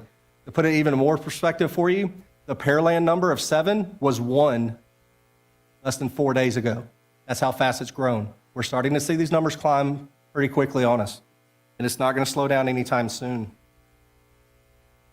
Across the state of Texas, there's been over 10,000 residents that have been tested in Texas. Again, the testing is ramping up. We're seeing several of these locations. The governor and the director of health for the state of Texas, along with the Texas Department of Emergency Management, had a press conference recently, and they made the point to saying that 10% of those being tested are being found positive. So you look at that number versus the number we talked about, we're just over 500. There's some others out there we just don't know about yet that haven't made it into the registry. So the numbers are going up and are going to continue to. We don't expect to see that change anytime soon. As we began on the incident management team and looking at this with city leadership and those around us and partnering with other people, we sought out some health resources that we thought would be valid to continue to look at and base our baseline, I guess, for lack of better words, of moving forward so that we can have consistent, reliable information to provide to you and the community, along with our internal stakeholders. And out of those three that you see on the screen, or out of those that we looked at, the three you see on the screen are the ones we use the most often. Johns Hopkins University has a dashboard that is information that directly comes in from the CDC and the World Health Organization into that dashboard. It shows every case that's been reported from around the world, including deaths and the numbers that have been recovered. The next one is the CDC dashboard, and the one below that is Department of State Health Services. That's the Texas Department of State Health Services, that is. And each of those have their own websites with plenty of information that we use on a very regular basis daily, if not multiple times a day. Those are all good resources for you to look at. I encourage you to look at those if you have any questions or thoughts of something you want to look at. Moving from there to kind of get into our incident management team. The incident management team was formed after Hurricane Harvey through the flooding that we had. And the whole purpose behind the incident management team is to be able to manage large-scale disasters and incidents within our community. It's across each department of the city organization, and we have members that represent every department almost at every level of the organization. And it's everything from myself as the incident commander to as we'll talk here on the next few slides, folks that are over the finance section on everything finance related, operations section that was out responding to all the emergencies and to the incident that we have at hand and many things in between. This team, again, was activated on March 5th. We began planning and managing this response within the Pearland community. And the thing to remember about this the most is it provides for some fixed operational periods that allows us to continuously process updates and change our plan with real-time data. At this time, these plans go out or twice a week, on Tuesdays and Fridays. And as this continues to expand, we'll probably start increasing those more. So the incident management team is built off the National Incident Management System, better known as NIMS by some. Those are those NIMS 100, 200, 7, 800 that you all with council had to endure on an online class and some other classes that went along the way with that. This system is a national all hazards expandable system. So as this grows, if we become one of those hotbeds and state and federal resources started coming in, they would plug into our system and we'd be able to expand this accordingly through FEMA, the state of Texas, and other organizations such as that. So when you look at the top of it, kind of what this means, if you look at the flow chart, the incident commander at the top is overall responsible of the incident. And then below that are four main sections. There's the operations section that develops tactics and directs resources to carry out the plan. The planning section that develops the plan to meet the objectives that are given. The logistics section that provides resources and services to support the incident and the plan. And then lastly, the finance section, which of course monitors all our costs and ensures that we're in compliance with all purchasing requirements. So with all that being said, again, I am the incident commander for this. Kelly Sears, who's our battalion chief of EMS, is our operations section chief. Michelle Graham, who's the director of human resources, is our planning section. John McCarter, our assistant finance director, is over our finance section. And then Captain Carl Wolf of the fire department is over our logistics section. And they make up the backbone of this system. Each of them have several people who work for them currently now in this system to continue to provide the services. This has grown from myself and Kelly Sears on March 5th until you see about 30 people engaged in this process currently today. This will continue to grow because this incident will continue to grow, and this will definitely start to grow to a pace of it'll probably become our sole purpose, here soon. So as we talk about strategies of what we're doing, each of these incident action plans that Mr. Pearson talked about earlier and I alluded to about Tuesdays and Fridays have different strategies that go along with them. So these aren't all of those strategies, but it kind of gives you an idea of the things that we're facing and the things that we continue to plan for behind the scenes and move forward to help this community. So the first one being preservation of life and property.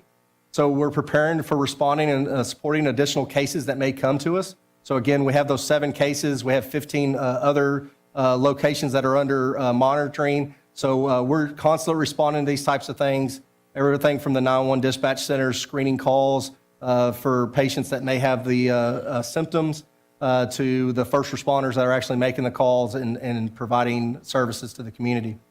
We talk about flattening the curve, and that's a lot of discussion that we've heard of through social media and the media itself and a lot of the leaders that have spoken out about this. And the whole point about flattening the curve is trying to slow the spread of the virus. When you look at things that are going on around the world where their healthcare system is falling apart and overloaded and inundated, things such as that, large deaths, large numbers that have been infected and are showing these signs and symptoms that because they have COVID-19, we have to remember that we have to do everything we can to slow the spread of this virus. We have to flatten this curve to allow the healthcare system to take care of those that are critically ill at this time. If we have too many of those folks ill at the same time, we're going to overload our healthcare system. That's very, very important. These are those things we talk about with social distancing, no social gatherings greater than 10, the closing of restaurants temporarily to drive-throughs and to-goes, things like that. Those are all measures to flatten the curve. There's no cure for this at this time. There's still a lot of testing that's going on. It's going to take, a long time before we get to a point to get past this. We have to do everything we can locally and across the nation and around the world to flatten this curve as much as we can. Another strategy that we look at is continuing to provide the continuity of essential services. The water plants still have to work. People still need water, running water. The sewer systems still have to work. Fire and EMS and PD still have to respond to emergency incidents.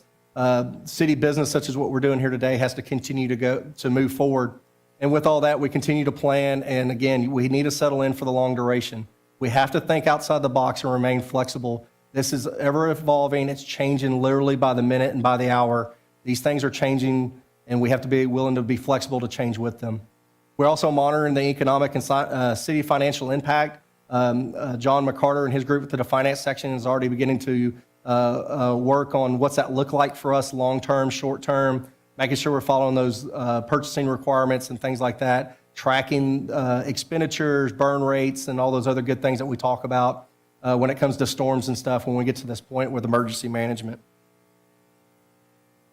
We continue to work to keep the public, our stakeholders, and the media informed of our response activities. We're communicating internally and externally. We're sharing reliable public health resources. This is more time than ever. We have to do more rumor control. Josh Lee is our PIO. He and his staff of other PIOs and communications department have done a great job of staying on top of rumor control. Whenever something's out there, they are quick to get on it, quick to correct that rumor that's out there and making sure we're passing good, valid information along the way. And along with a lot of this is maintaining our relationships with our partners, again, within our community, our stakeholders, but also the other counties that are around us, the other communities around us, the state and federal government. All those people are in play with what's going on. Again, I'd like to stress this is a rapidly evolving incident, and we need to stress the importance of the severity of this situation as much as we can. This is very much in the beginning phases of this. We are going to see this get worse before it gets better. Our greatest defense in this is to be proactive and to continue to think outside of the box and being flexible like we stated earlier. I cannot stress that enough of things are going to change. There's no book on this already. This isn't like having a storm or a hurricane or a flood coming in and there's some historical data we can look at. There's a book somewhere we can pull some ideas out of. Everyone in the world is learning this on the fly. We're learning this as we go. And it's going to take us to be flexible and think outside the box again. I cannot stress that enough. With that, we've had some new personnel policies that have been developed and reviewed and updated, and I'll let Mr. Pearson speak about that a little bit. Real quickly, we issued a new pandemic leave policy. This primarily allows more flexibility for employee use of sick time, not just for themselves, but for dependents. And recognizing that there's going to be impact to daycare and trying to support of our employees. We were on the cusp of issuing that. It took a lot of work, and want to thank staff for tons of work all over the place. But on that particular policy, and then the federal government came out with some new guidance on Thursday, so they had to pull back and review that again. But we did issue that, so that's out in place. Also, we didn't have anything for a remote work policy. This is one of the big strategies that's being used all over the country, but we needed to formalize that so that there was some system for employees to be able to do their office work from home where possible, and allows the directors to work with the employees and provide some flexibility and maintain continuity of operations. It spreads out our staff, provides them the option to work from home where it's appropriate. So that is a good thing, win-win all around. And then we also have an existing emergency leave policy. We reviewed and updated that. That does have financial implications, as Chief Jackson alluded to. In a storm event, we're all familiar with emergency leave pay or emergency pay that really broadens because we need people and they're working different shifts. So that would take a specific separate item to bring that into play. We're not invoking that now, but we have updated that, and I'll share that with y'all shortly. So with that, we'll pass back to you all with council of any questions or comments or anything we could help address for you. Just to put a little bookend on that, as was said, we don't have a playbook for this. It's evolving hourly. We're in lots of contacts. There's information overload and trying to digest all that, and what's relevant and how we can apply that to our situation here. It takes a lot of partnerships. This is something that doesn't just affects the whole globe, literally. And so we're trying to act in concert and in communication with our partners and lots of different people. There's a lot of people are doing a lot of good work here at the city, and want to thank all the staff, colleagues. People are keeping things running.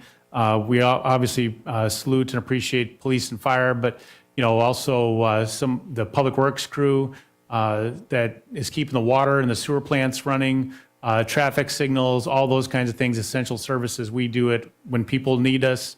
We're there, and that's what's going on day in, day out. So we're trying to preserve our staff, our resources for the long haul as we get through all this.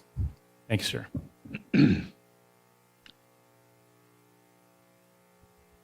I think the progress we've made so far with the incident command and the policies we've set have been very good.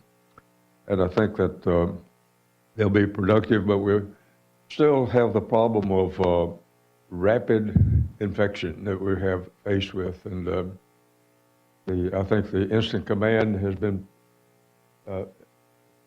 in place. It's one that you'll see similar to this for the hurricanes or massive fire explosion somewhere. But it's, I think they have done a superb job in developing this point, and we do have some action that we've taken to give direction to the operation of the citizens in the city. So, and probably make a few comments about how we have issued certain edicts and then this point. Sure. So I think the specific actions that you may be referring to is the mayor's declaration of a public health emergency last Tuesday. That is agenda item number further down to extend that, number 2. That's belts and suspenders. The governor and the president have issued their declarations, so we have that regardless.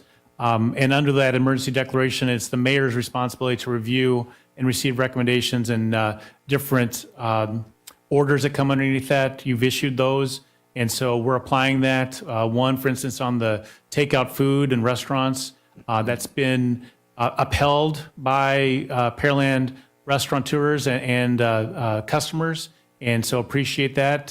Self-enforcement's the best enforcement, and so we know it's very, very painful. I mean, that's one of the nagging things. We got to get through this, and we got to keep everybody healthy, but we also need to look towards bouncing back from this financially, economically for the whole country and the world as well. So, but as you started, Mayor, there are some local actions, and we look to the county and the state for their regional and larger actions.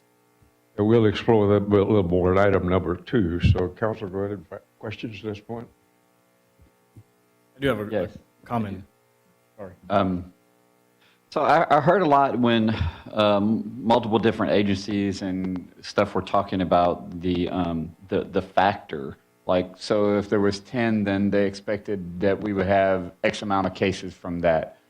Based upon the amount of cases that we have in the city now, what is the I guess, guesstimation on the factor of what we will have, if you know that? I don't think anyone knows that. I think it's a guessing game, to be honest with you. The more we flatten the curve, the less that number is. The more proactive we are, the less that number is. But the more relaxed we are and the more that people are not taking this serious and not practicing good hygiene, are not staying home if they don't need to be out, they don't need to be out. And if you're sick, stay home, things like that. This number will be higher. I don't think there's a good estimate of what that looks like. I will tell you that the experts do say that there are a lot more folks who currently have COVID-19 that we do not know about yet than those that we do. Thank you. Yes, sir. If I could, I wanted to make a comment real quickly from the state sit rep that was emailed to us earlier today. There's a portion there that I think is kind of worth reading to the public because I know some people are watching. But a lot of people are at home right now, and this is concerning a different type of virus. And so I think it would definitely impact a lot of people, like I said, just being at home and needing, just one more thing to worry about. But it says the Department of Health and Human Services issued an alert for malicious fake online coronavirus map. A malicious website pretending to be the live map for coronavirus COVID-19 global cases by Johns Hopkins University is circulating on the internet, waiting for unaware internet users to visit the website. Visiting the website corona-virus-map.com infects the users with the AZO-ROLT Trojan virus, an information stealing program which can exfiltrate a variety of sensitive data. It is likely being spread via infected email attachments, malicious online advertisements, and social engineering. Furthermore, anyone searching the internet for a coronavirus map could unwittingly navigate to this malicious website. I think that's worth just kind of putting out there so people know to go and find the actual map and not go to this. Again, the website corona-virus-map.com is not a legitimate website, and it has been identified as a site that could potentially upload your personal sensitive information, maliciously. So I just wanted to pull that excerpt from the state sit rep that we were sent earlier today and just put that out there for people. Thank you. Any other question or comment from council at this point? Again, Well, Mayor, thank you we want to between take advantage you of this and- opportunity while we had you together physically and provide that. And nothing to add that. We do have some subsequent action items for you. Next one, number 2. I think between you and Incident Command that we're pretty well addressed most of the questions that we would probably have. Council, have any further question or comment at this point? Why don't we then move to item number 2? Councilmember Perez, I'll let you present that for you. Thank you, Mayor. Consideration possible action resolution number R 2020-56. So moved. Second. I have a motion and a second. We're in discussion. Staff report. As alluded to, the governor issued his public health state of emergency. Various counties have done the same. This is a public health issue, and that the county health agencies are generally the local authorities on that. But just to add some local teeth to that and flexibility, the mayor issued a state of emergency, and the mayor does that up to 7 days. The recommendation here is for the council to extend that indefinitely, and so that will continue the emergency. This needs to happen, and this would be similar to what other government agencies in our area have done as well. So, nothing to add. Council, any question or comment on this item? Did we have someone from the audience who wanted to speak on this? Not on this side. Okay. What would be the I guess, purpose of doing an indefinite extension versus bringing it up each subsequent meeting, maybe extending it for a month and then revisiting? Twofold. I think one, if we got behind or the dates didn't line up, even if we wanted to pull together a meeting quickly, the hazard of that, why let it drop? The other thing is realistically, since the governor extended his, has that is overarching. So this is more just to make it a local Pearland state on that. So, I mean, we're not going anywhere, you know that. So I don't know that forcing some artificial and something else we got to track and make sure of does anybody any good. Okay. I had a couple of comments here. Just wanted to say that, Mayor, appreciate your actions here to keep the city safe. Of course, as we all know, this is an epidemic unlike anything that we've seen since the 1918 pandemic flu. And God willing, it's going to be a once-in-a-lifetime event that calls for a once-in-a-lifetime response. And so the mayor has the sole authority to add orders to the disaster declaration. And with that in mind, I just had two things.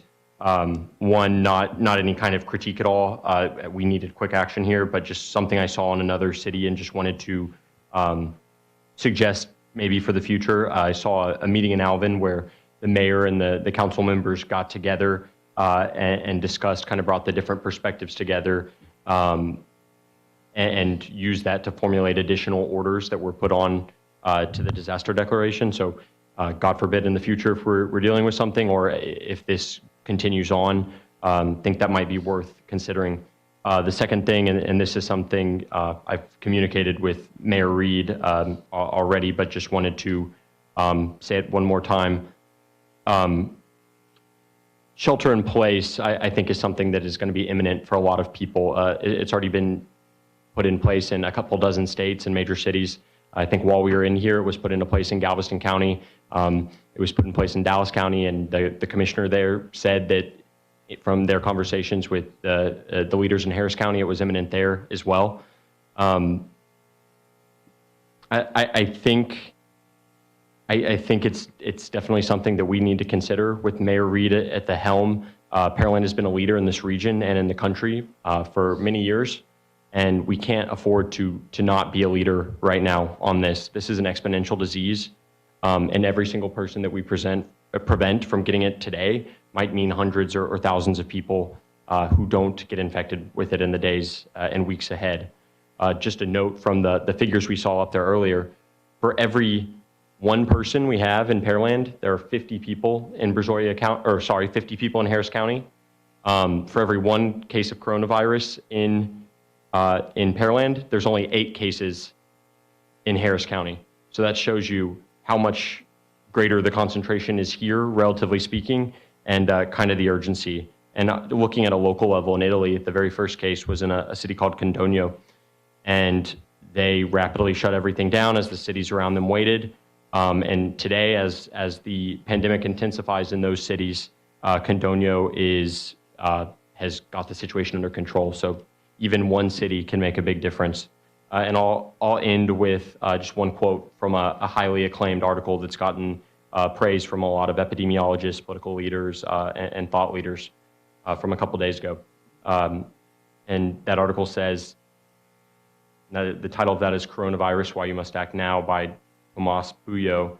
And the quote is, "The coronavirus is coming for you. It's coming at an exponential speed, gradually, and then suddenly. It's a matter of days, maybe a week or two. When it does, your healthcare systems will be overwhelmed. Your fellow citizens will be treated in the hallway. Exhausted healthcare workers will break down. They will have to decide whether patients get oxygen and which ones do not. And the only way to prevent this is social distancing today, not tomorrow, today. That means keeping as many people's home as possible, starting now. As a politician, community leader, or business leader, you have the power and the responsibility to prevent this. Again, Pearland's always been a leader. Let's be leaders. Let's protect the people of Pearland. Let's take decisive action to curb this virus, and appreciate the strong steps the mayor's already taken. Thank you. Any other comment from council at this point? No, Mayor, I don't think I have anything to add of value. I think we just need to vote. We did this about March 18th and realized that as this event spreads and becomes more complex with our population, that we may have to change, maybe add some of the, maybe some other items into and maybe reissue that with some more items of representing our concern and our action in response to that. So it's a building thing. When you start out, you don't know what's going to happen, and now we begin to know what's going to happen, so we may have to make some word changes in certain areas. Council have any further question on this item? Okay. Madam Secretary, we've got a motion second here. Councilmember Perez, Aye. Councilmember Owens, Aye. Councilmember Orlando, Aye. Councilmember Hernandez, Aye. Councilmember Moore. Aye. The motion passes 5-0. Okay. Moving to new business item number 2, item 3, excuse me, Councilmember Hernandez. Thank you, Mayor. Consideration possible action resolution number R 2020-57. So moved. Second. Motion is second. We're in discussion. Staff report.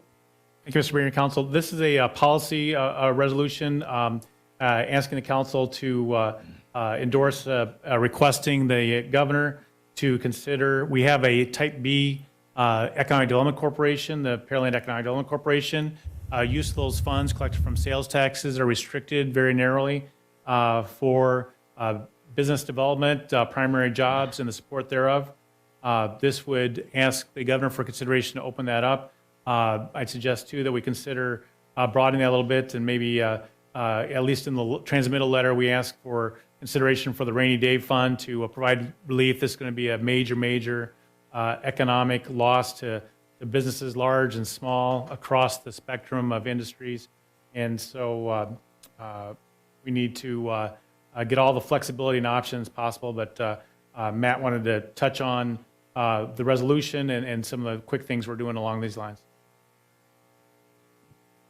Okay. Please turn on the mic for the live stream. Thank you. Good evening, Mayor and Council. Appreciate the opportunity to be here. Matt Buchanan with the Pearland Economic Development Corporation. As Mr. Pearson said, we're going to need all the federal, state, and local resources we can to assist our businesses throughout this long process in the recovery. So we've started adding some content to our website, just explaining some of the programs. On Friday, our businesses became eligible in Texas to start applying for small business assistance disaster relief loans.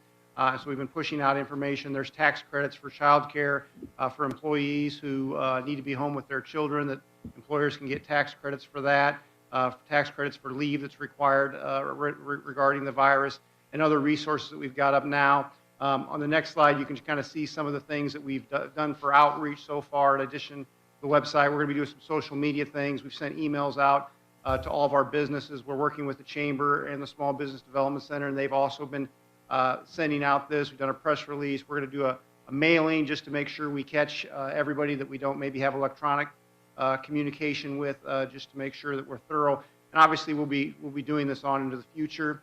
And then today, we also sent out an impact survey to start, basically trying to see at the early stages of this, the operational, supply, workforce effects that this is having on our business. And we're doing this in partnership with the Greater Houston Partnership. So when we get the data, we'll be able to pull out our area and then also look at the larger region. And so we're going to continue on this. But as Mr. Pearson said, this is one thing that we can do to maybe get some flexibility with our Type B dollars to develop a program to help our local businesses. But then obviously we're going to continue to monitor the federal and state incentives that become available to the federal government. Congress is working right now on another relief bill that we think will have opportunities for our local businesses, and we'll continue to update our website, and we're going to be also, reaching out by phone to our local businesses. So, The only thing I'd add, Mayor, is if there is such flexibility granted, we don't know what that looks like, way too early, but just trying to get the oar in the water for there to be some flexibility given. We're going to need lots of help, and it's not just going to come from the city, obviously, but if we get some flexibility, then we can come back on ideas about how to make that happen. So this is just baby step one. Mm-hmm. That completes staff report. Yes, sir. Council have any question or comment on the staff report? I don't want to belabor it, but I'm fully in support of this. I think we need to move forward with the proclamation. Hopefully, we'll get cooperation from the state. Quick question, realizing that our staff has its hand full with plenty of objectives, including this ongoing crisis, is there any opportunity beyond seeking the financial incentives that, for example, small business owners who aren't, who need assistance filling out the paperwork for the various grants and opportunities available, is there any possibility that we could provide assistance there in a non-monetary fashion? Absolutely, I think we can. And that's why we've been working with our Small Business Development Center, our SCORE chapters around the area, and we can help them. We've put in on our website, the first thing people need to do is go talk to their banker and their landlord and see what kind of, help they can get there. But then the application and all the information they need to fill out. It's not a terribly complicated application if you have your financials put together and your tax returns. I think someone can do it, but it'll be more interesting to see the speed at which the SBA can get through those loan applications.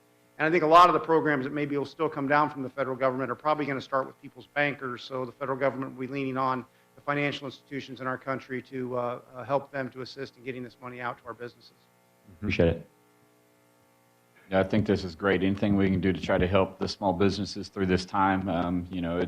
It's a fearful time for some of these small businesses, especially if they've just got into their first year or year and a half and, thought that they made it and now this. And so anything we can do to help them, I full support of it. Yeah, and to the point that you just made about having the returns in place, obviously this is not kind of all falling in line with what would be the traditional tax filing deadline and whatnot. So I'm imagining there's going to be a lot of extensions and people kind of trying to put everything together.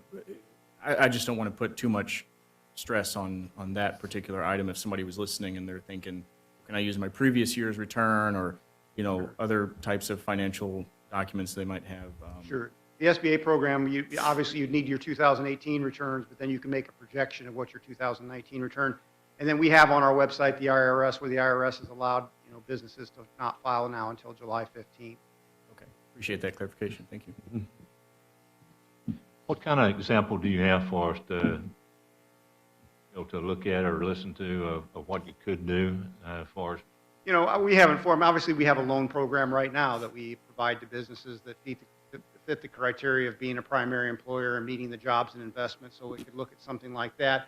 Obviously, the problem we may have in the community is going to be much larger than the resources that we have locally, so we're going to have to lean more heavily on state and federal resources.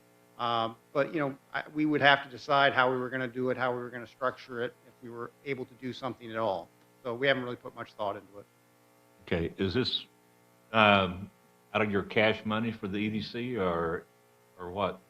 If you had to... Yeah, we would have to use money and the money that we have now in our accounts and the money that will still be coming into the accounts in the future, and we'd have to look at our 5-year forecast and maybe reallocate it. I mean, it'll be a policy decision on how much and where and who and all those things. Okay, thank you. Yep. Any other question or comment? Madam Secretary, I believe we got a motion second on the floor here. Councilmember Hernandez. Aye. Councilmember Moore. Aye. Councilmember Perez. Aye. Councilmember Owens. Aye. Councilmember Orlando. Aye. The motion passes 5-0. Moving to new business item number 4. Councilmember Moore, would you present this for our consideration? Thank you, Mayor. Consideration and possible action regarding an alternate date for the May 2nd, 2020 City of Pearland general election and special election. So moved. Second. Did I hear a motion second on that? Yes, sir, Mayor. We're in discussion. We have a second. Okay, we're in discussion. Staff report. So the City of Pearland contracts with Brazoria County to operate our elections for local elections that include all 3 counties that we're in. Brazoria County is electing to let local jurisdictions select whether they want to maintain with that May date as been planned and contracted, or whether that would be deferred to November. It's an all or none decision, as best I understand that it has to be towards November. There's not alternatives. The governor elected not to mandate it statewide for the change for these types of elections. Left it to the counties, and the county here in Brazoria in turn has left it to the locals. So it's strictly a policy decision on the part of the council on whether that comfort level exists. The governor did mandate the change for the 23rd primary runoff to July, I believe, but did not make that. So this is why it's before you, and when did you give the chance? The Brazoria County, because of the timing for mailing and preparations. They need the decision. They originally wanted last Thursday or Friday, said we're not meeting, we couldn't do that. So they've given us till tonight or tomorrow morning at the first thing to report your actions. Surrounding communities have taken different approaches. Manville, I just learned, elected to maintain in May. So, there's no right or wrong answer. It's what you as a body decide to do on the policy. So that's all. That completes your report. Council have a question or comment based on the, Mayor, before council input, we did have 4 got a members couple that questions there? requested, Okay. to speak on this. So if I may, can I call them up at this time? Okay. First, Derek Reed. Please state your name and That's address. a for strange purpose of looking record. guy, isn't He is a little strange looking, yes. he? No. Yeah.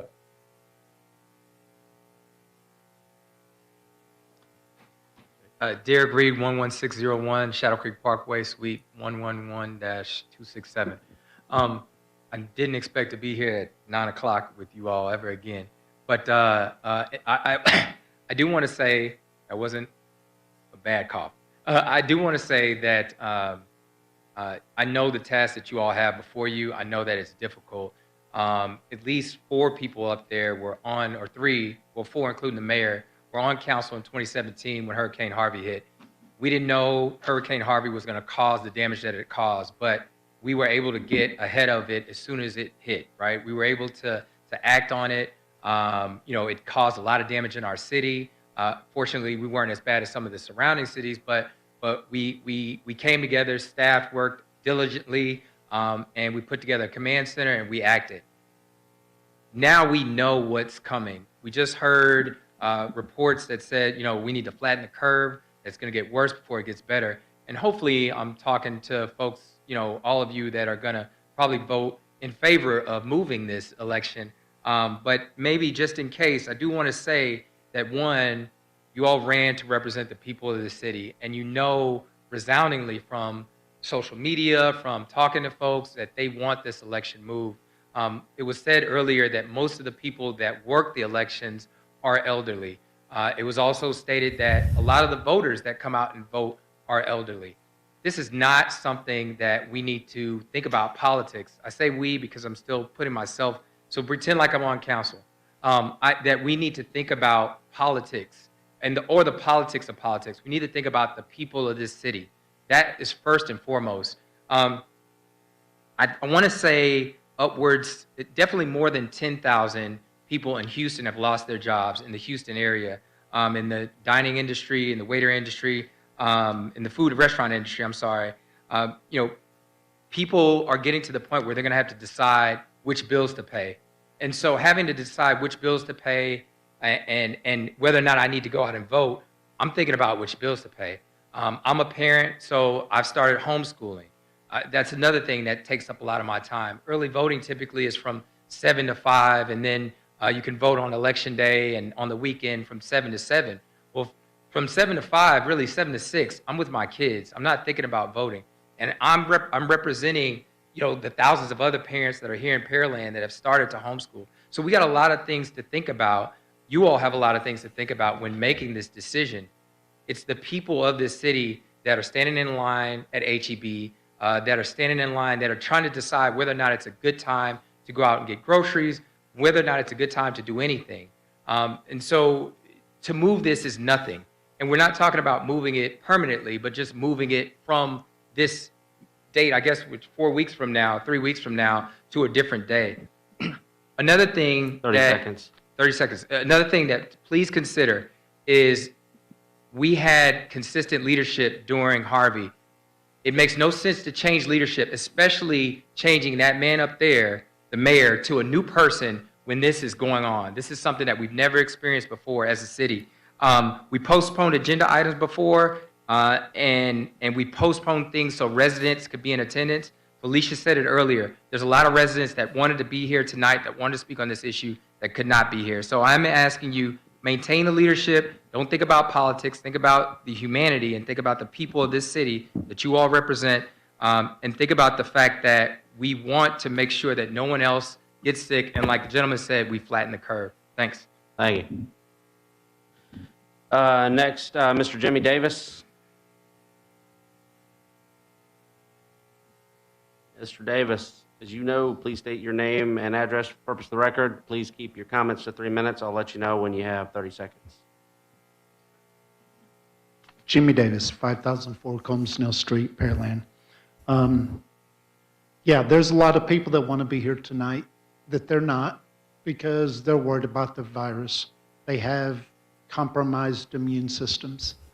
In 5 weeks, it's 5 weeks from today, is when we're supposed to be holding this election. People that are engaged residents, it's normally sitting here and talking to y'all and listening to y'all that aren't because it's not safe. There's no logical reason to think in 5 weeks it's going to be safe. I don't know if I misunderstood Clay or not, if the state is saying it's either May 2nd or November 3rd, and that's it. Personally, when I voted in the primary, my God, it was a long ballot. There was so much stuff on it that's going to be on the November ballot. And then at the very bottom is going to be the city of Pearland.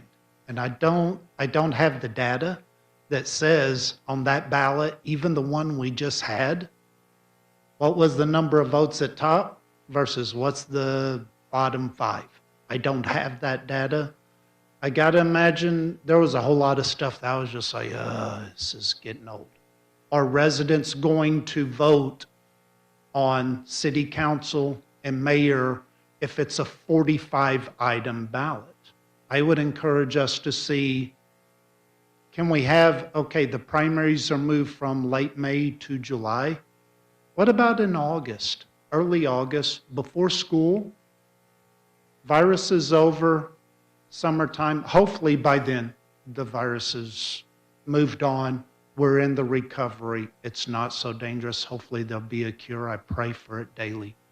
But I would encourage to maybe look at August or even September, a time when the city of Pearland can have its election so the residents can come out and speak to who do they want sitting in 2 city council seats and who's going to be the next man to try to fill Mayor Reed's shoes, although they won't. That's my thought. If we can't have August or, early August, even late July, then November. There's too many people that won't be able to go out on May 2nd and exercise their civic duty. Thank you. Thank you. Last, we have Felicia Harris. Derek Reed can have the rest of my time. I yield to him. 10 seconds. He said 30. Just real quick, one of the things... That was 20 seconds ago. One of the things that I forgot to mention was, if I were still on council, I might ask the city attorney if we can amend this motion and make it to where it's an indefinite date, since we have some other motions up there that have, or some resolutions up there that are indefinite. There's situations like my situation when I stepped down from council. If one of you stepped down from council, we would have to ask the county to put together an election for a random date. And so that's still a possibility. That's just my last 2 cents. Thank you. I think we'll cover that. Next, Felicia Harris.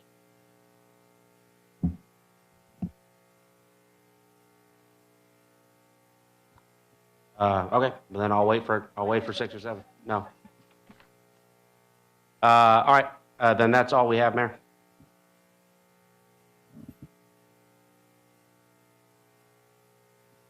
You can speak now, but please fill out one of these forms when you're done.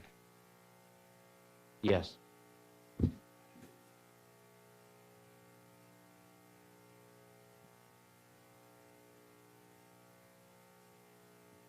As before, please state your name and address for purpose of record. Please keep your comments to 30 seconds, and I will let you know when you have 30 seconds left.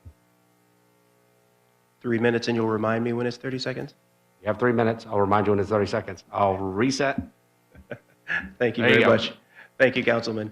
Councilman, Mayor, and staff, I want to first say thank you for all that you have done up to this point with regard to the corona outbreak and everything that has to take place. Mayor, you should be applauded for the emergency declaration that you had to make on Thursday.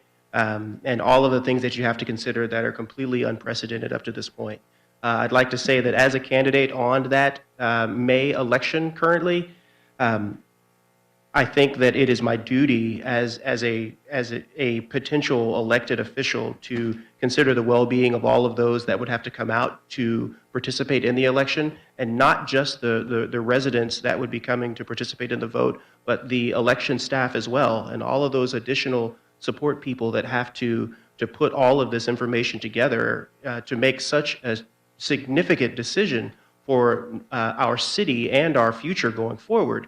With all of the information that we've been provided on this evening about this global pandemic and the outcomes that are yet to be determined and everything that we have to consider, I surely hope that council will consider moving the date and then amending it to something that may not be November the 2nd, but something that's amenable to all parties involved, because to consider having it now would unnecessarily endanger people that don't need to be at risk. And I think that everyone here wants the best for not only our community, but our people. And we want to be that shining example of how to get this done. And I know we can do this. I know that we have the ability to make a decision that it will indeed be a challenging decision, but I know that we would consider doing this with everyone being considered, especially given the information that Chief Jackson has provided for us this evening on where this is expected to go. Thank you very much for your time. Thank you, sir. That's all I have, Mayor. Any other question or comment? Yes, Mayor. So I kind of, for everybody that made comments, trust me, I've talked to a few of my colleagues. We've been talking to staff for like a week about what our options are. Unfortunately, our hands are tied with a lot of this. So we've tried to look at creative ways. We've reached out to the state. We don't have any options. Because of the nature of the election that we are having, it is a uniform election. It is either on May 3rd or November 2nd. I'm sorry, May 2nd or November 3rd. It is those two dates. The state law does not give us provisions to have it any other day. The primary is an exception in the law, according to my conversation with Darren, and you can elaborate if you wish, but obviously you can't have a primary election on the same date as a general election. So there is an exception in the law to allow the governor to move that to a separate date. I would much rather have it we're going to postpone it to a later time. I would much rather have it sometime other than November, where it gets mixed up with the other candidates in a larger election, because of the same reasons that we typically have May elections. We just don't have a choice. We're also, unfortunately, tied in that the only election that we can affect is Pearland's. But that doesn't mean that if we take an action tonight, there's not going to be election in May in Pearland. Right now, Alvin ISD has already voted to continue an election in May. Pearland ISD, for best I understood, did not take action, which means they're having an election in May. We don't know what Alvin Community College is doing, so they're likely to have an election in May. So there's going to be an election in May. My personal feeling is that we should move it to November. If forced to vote, we should move it to November, but I don't really have a right answer. If I tell you, hey, we want to move it to November and say, because we want to look out for your health and safety, you're still voting right now, as far as the county is concerned, and a couple of other votes that are at local elections. We're still voting in May. We're still asking people to go out and collect and gather when that's what we're trying not to do. We're just not going to get the benefit of it as Pearland. So is it the right decision to just be non-participatory if it's going to happen anyway? Do we just say, let's postpone this until we get better information? Because right now, I don't necessarily agree that we have to give the county a decision by tomorrow. There's no real practical reason that they've communicated to us. It's just their preference.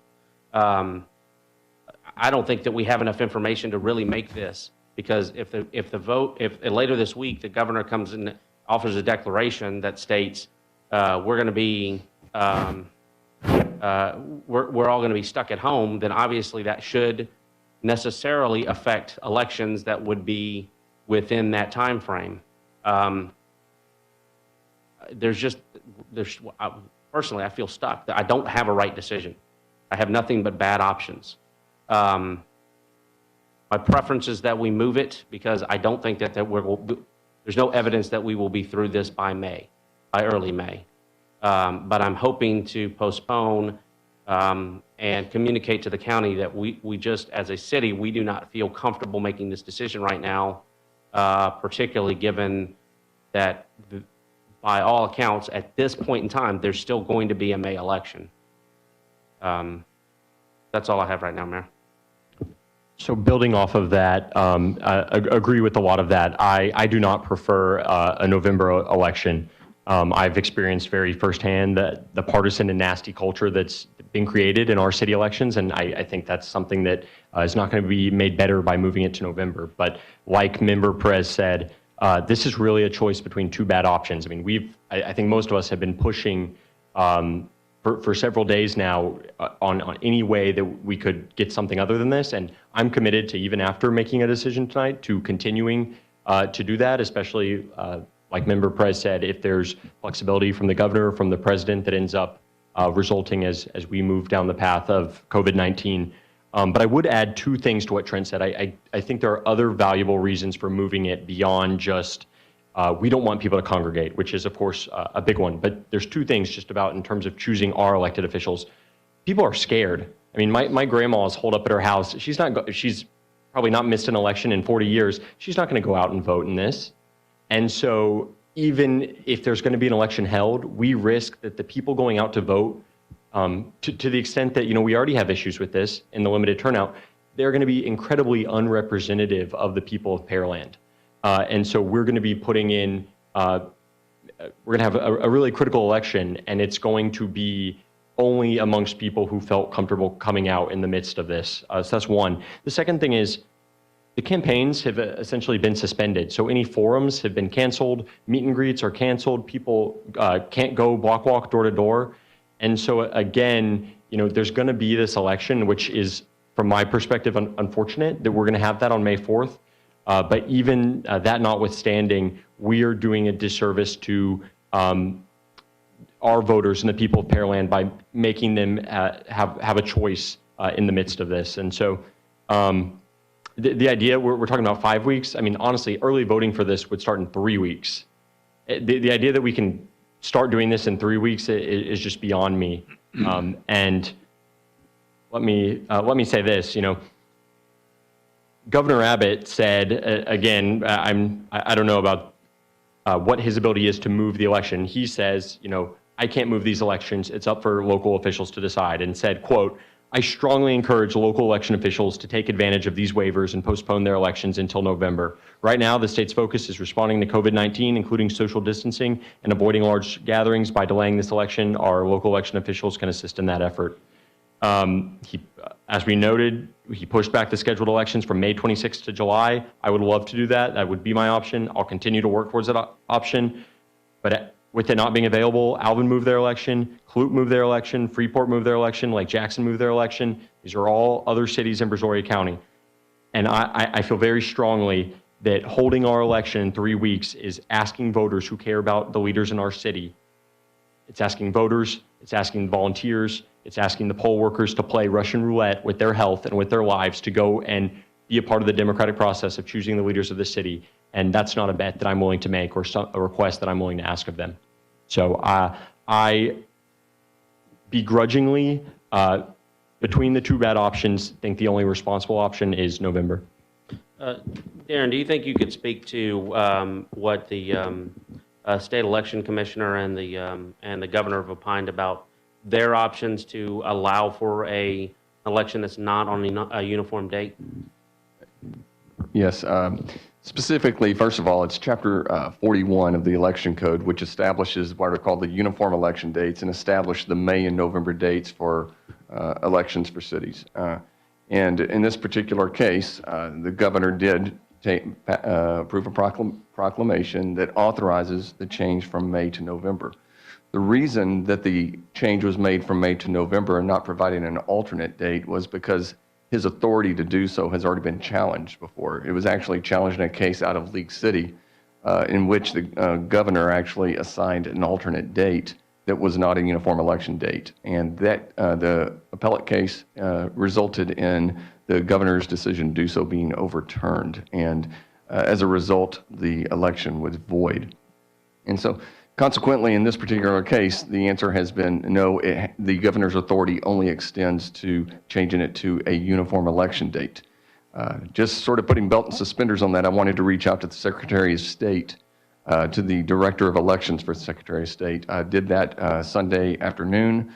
Surprisingly, got a response back that day, and Keith Ingram, who is in that office, reached out and said that that is correct, that the governor's ability is limited, and that's why he postponed it to the November date, because he didn't feel he had the authority to go with an alternate date. And so that's sort of where we're at right now. That being said, if there is a provision, if a governor felt like there was a true emergency, that a different date could be selected. But in this particular case, it's understood that the governor didn't see transitioning from May to November as being the emergency. The emergency is the current crisis we're in, and to assign a different date, he didn't, I don't think, felt that there was the authority to assign a different date, because it wasn't to prevent, by going to an earlier date when there's already an option with the next uniform date. He felt like that was his best option, and that's why he did the proclamation that he did. So with that, I think we're going to have an inconsistent message no matter what we do, because right now, Member Orlando spoke of a couple of organizations or a couple of municipalities and government agencies that have already postponed, but there's more that have said that they're going to do a May election. Alvin ISD, if they're holding an election, that's about a third of our population already that's going to have to go out and vote or feel compelled to go out and vote. Pearland ISD postponed their meeting, so they're offering no opinion. That means they're having a May election. Sweeney is voting in May. Brazoria is voting in May. I believe Pearland ISD is awaiting our recommendation first. No, I spoke with some. I spoke with a couple of trustees, but with respect to the county's decision to have an idea tomorrow. Pearland ISD has they've suspended March and April elections, so they're not going to have an opportunity to take action on it. From what I heard, texting with a couple of the members tonight, so it appears as if they're going to have an election. What I would prefer to do is hopefully maybe postpone the decision and offer a resolution to the county to say, you need to make the decision. We need to have uniformity throughout the county. If we're going to move to November, let's all move to November. If we're going to stay in May, let's all stay in May. But having one community do one thing and another community do another, it's just going to add confusion. It's going to put people in danger. It's going to basically take this whole election and make it just a crap show.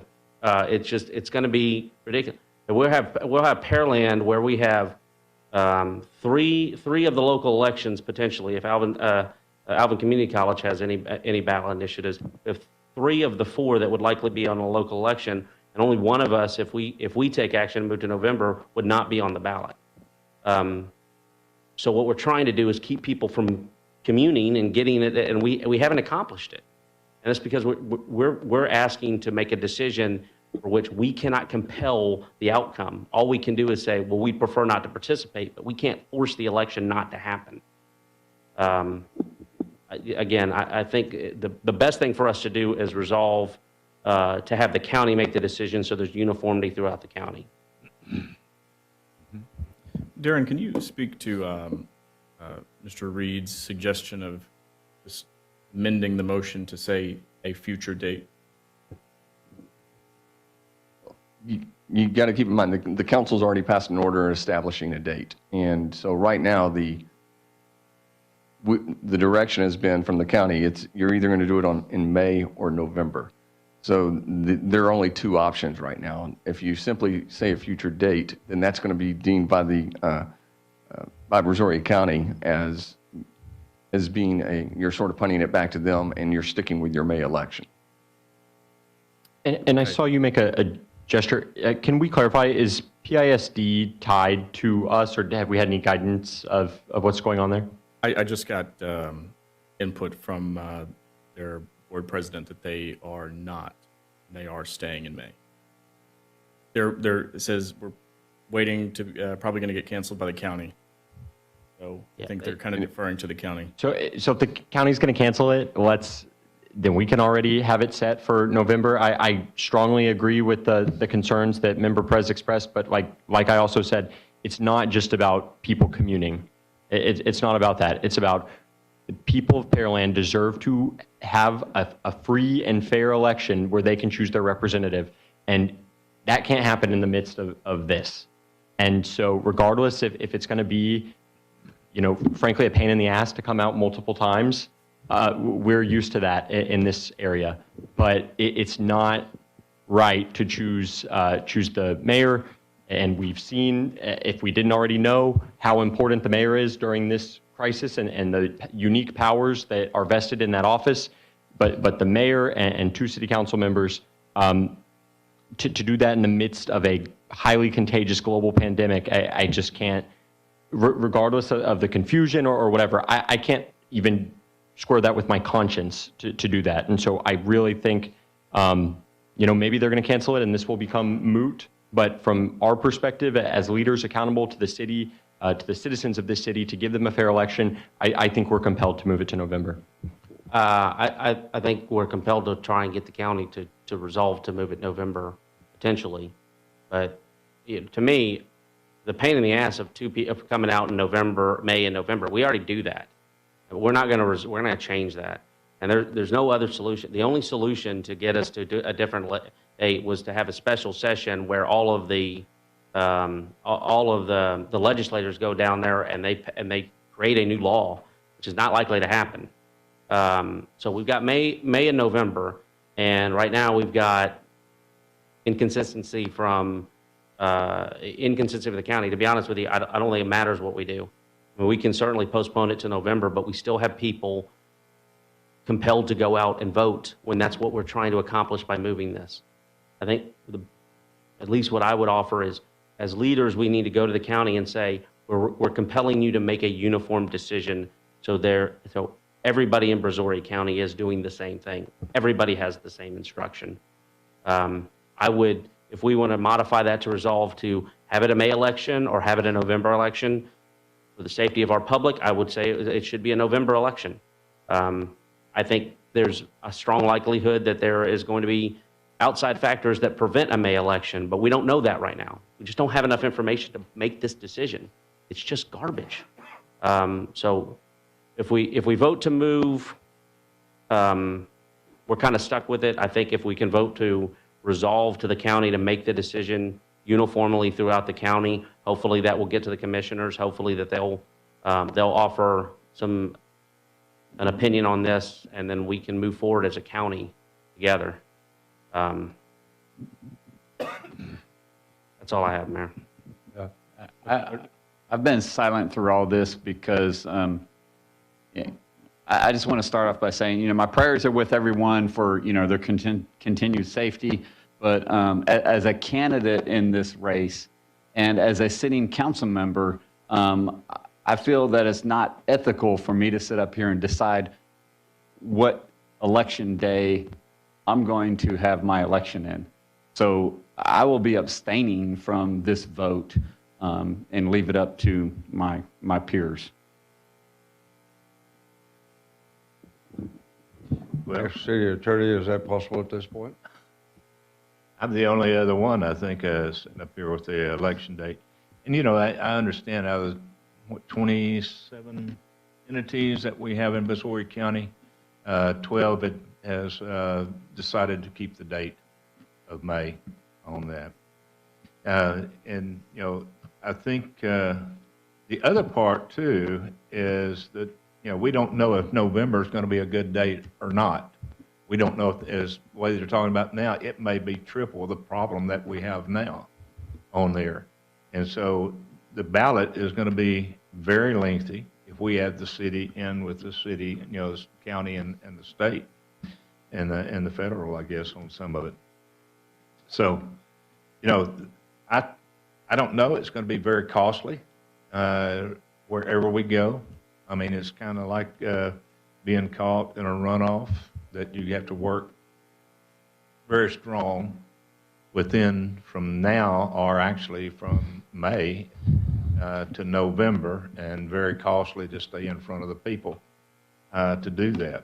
I think, some of us that's been in those races before, in order to do it in a runoff, I mean, you're talking about coming out and doing mail-outs each month at about $4,500 a pop on there. But, I don't know, maybe I shouldn't vote on it myself. Since I'm running and I'm sitting up here on city council saying, hey, move it. I've had some people come in and tell me, why do we want to have the vote anyway? Let's wait till November. And if everything subsided on this virus, maybe we'll schedule a date after that. And, the cities that's looking at it right now, and Friendswood and Alvin, they really don't care because, their people running don't have an opponent. So they say, hey, let's run it for another year, year and a half, 2 years, doesn't make any difference. The vote's going to be the same thing, whether we do it now or whether we do it in November. So that's the only thing, I would caution people on. We don't know if November is going to be a good date or if we're going to have another, 150, 200 cases in Pearland by that time. And the other side of it, when they go to vote, they're going to be standing out there a lot longer to get up and vote in November than they do now with the May election. So, that to me, I think, people are going to have to make the decision whether they want to do it now or they want to do it in May. But, half of it's going to have to be done. I guess, it's going to cost us one way or the other as a city to pay for that election. I think they had mentioned about maybe if we postpone it, that the county would pick up the tab on it in November. And the county has been very strong coming. We don't pick up the tab on nothing, for the city of Pearland. You'll pay your way on there. But I think, looking at it and looking at the county right now, they've got everything set up. They got the people that set up is going to be at each one of the election places. They got it set up on the ballot to go in, to have your hands sanitized when you go in, have them sanitized when you come out, have the computers set up to where they can be sanitized and set up with the screens in front of you there to keep your breath from getting on the computer when you place in your ballot. So all of those things have been done now, and I guess Joyce has said that she's got all of that in place. And I don't know, does the county attorney, district attorney, have the last say so on that? No, I think that's going to be the commissioner's court if they choose to push the election. So, that's, to me, I think, that's decision. It may be that we hold it in November and all this virus is gone, there's no problem. Or we hold it to November and it's not gone and it's 3 times as bad as it is now in the Houston in this area. There's nothing we don't know of that. So it's a gamble either way you want to go, on that. And I don't know, what the answer is. Yeah. So I don't know, pushing it one way or the other. It's just, Aaron, if I'm not sure that I got, oh, sorry, man. I was going to say before I get to Hernandez, it isn't often that I look out in the audience here and see 3 former city council members. Terry Gray back over here, Eric Reed back over there, and the one that used to keep me under control most of the time as Mayor Pro Tem, Felicia Kyle Horse. So it's we didn't have to face those issues back then, I don't think.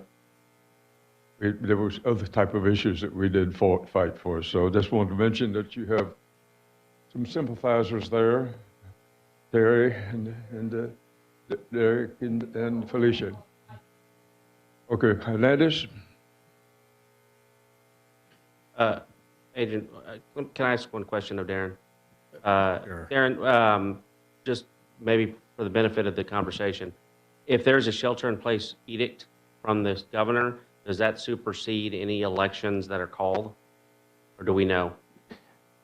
I suspect if a shelter-in-place is issued by the governor, then I think that is going to end up taking precedence and probably change the direction that currently exists with the option for the elections. And I think if that were to occur, then more than likely you would see the county probably, I can't speak for the county, but I think it would be likely they would take action to push the election. Just to offer an opinion, what if that shelter in place came mid early voting? They would still have the ability to do that. Would the votes that were counted in the early voting still, or is it too nebulous to know? It's too nebulous right now because this is something we haven't experienced before, and I think there would be a lot of guidance that would come down after that fact. Okay. Sorry, Adrian. Thank you. It's okay. I was just looking for the clarification because I'm not sure that I actually got a hard answer to the question earlier about the language. If we can actually do a kind of a TBD date. I don't believe you can if your intention is, if you come up with a TBD date, then essentially you're not moving the election to November the 3rd. And I just want to clarify, if the council were to choose to do that this evening, I would prefer that as part of that, because it's going to be done as a minute order, I would prefer that I read some things into the record that are required to be in place as part of that vote if you choose to do so.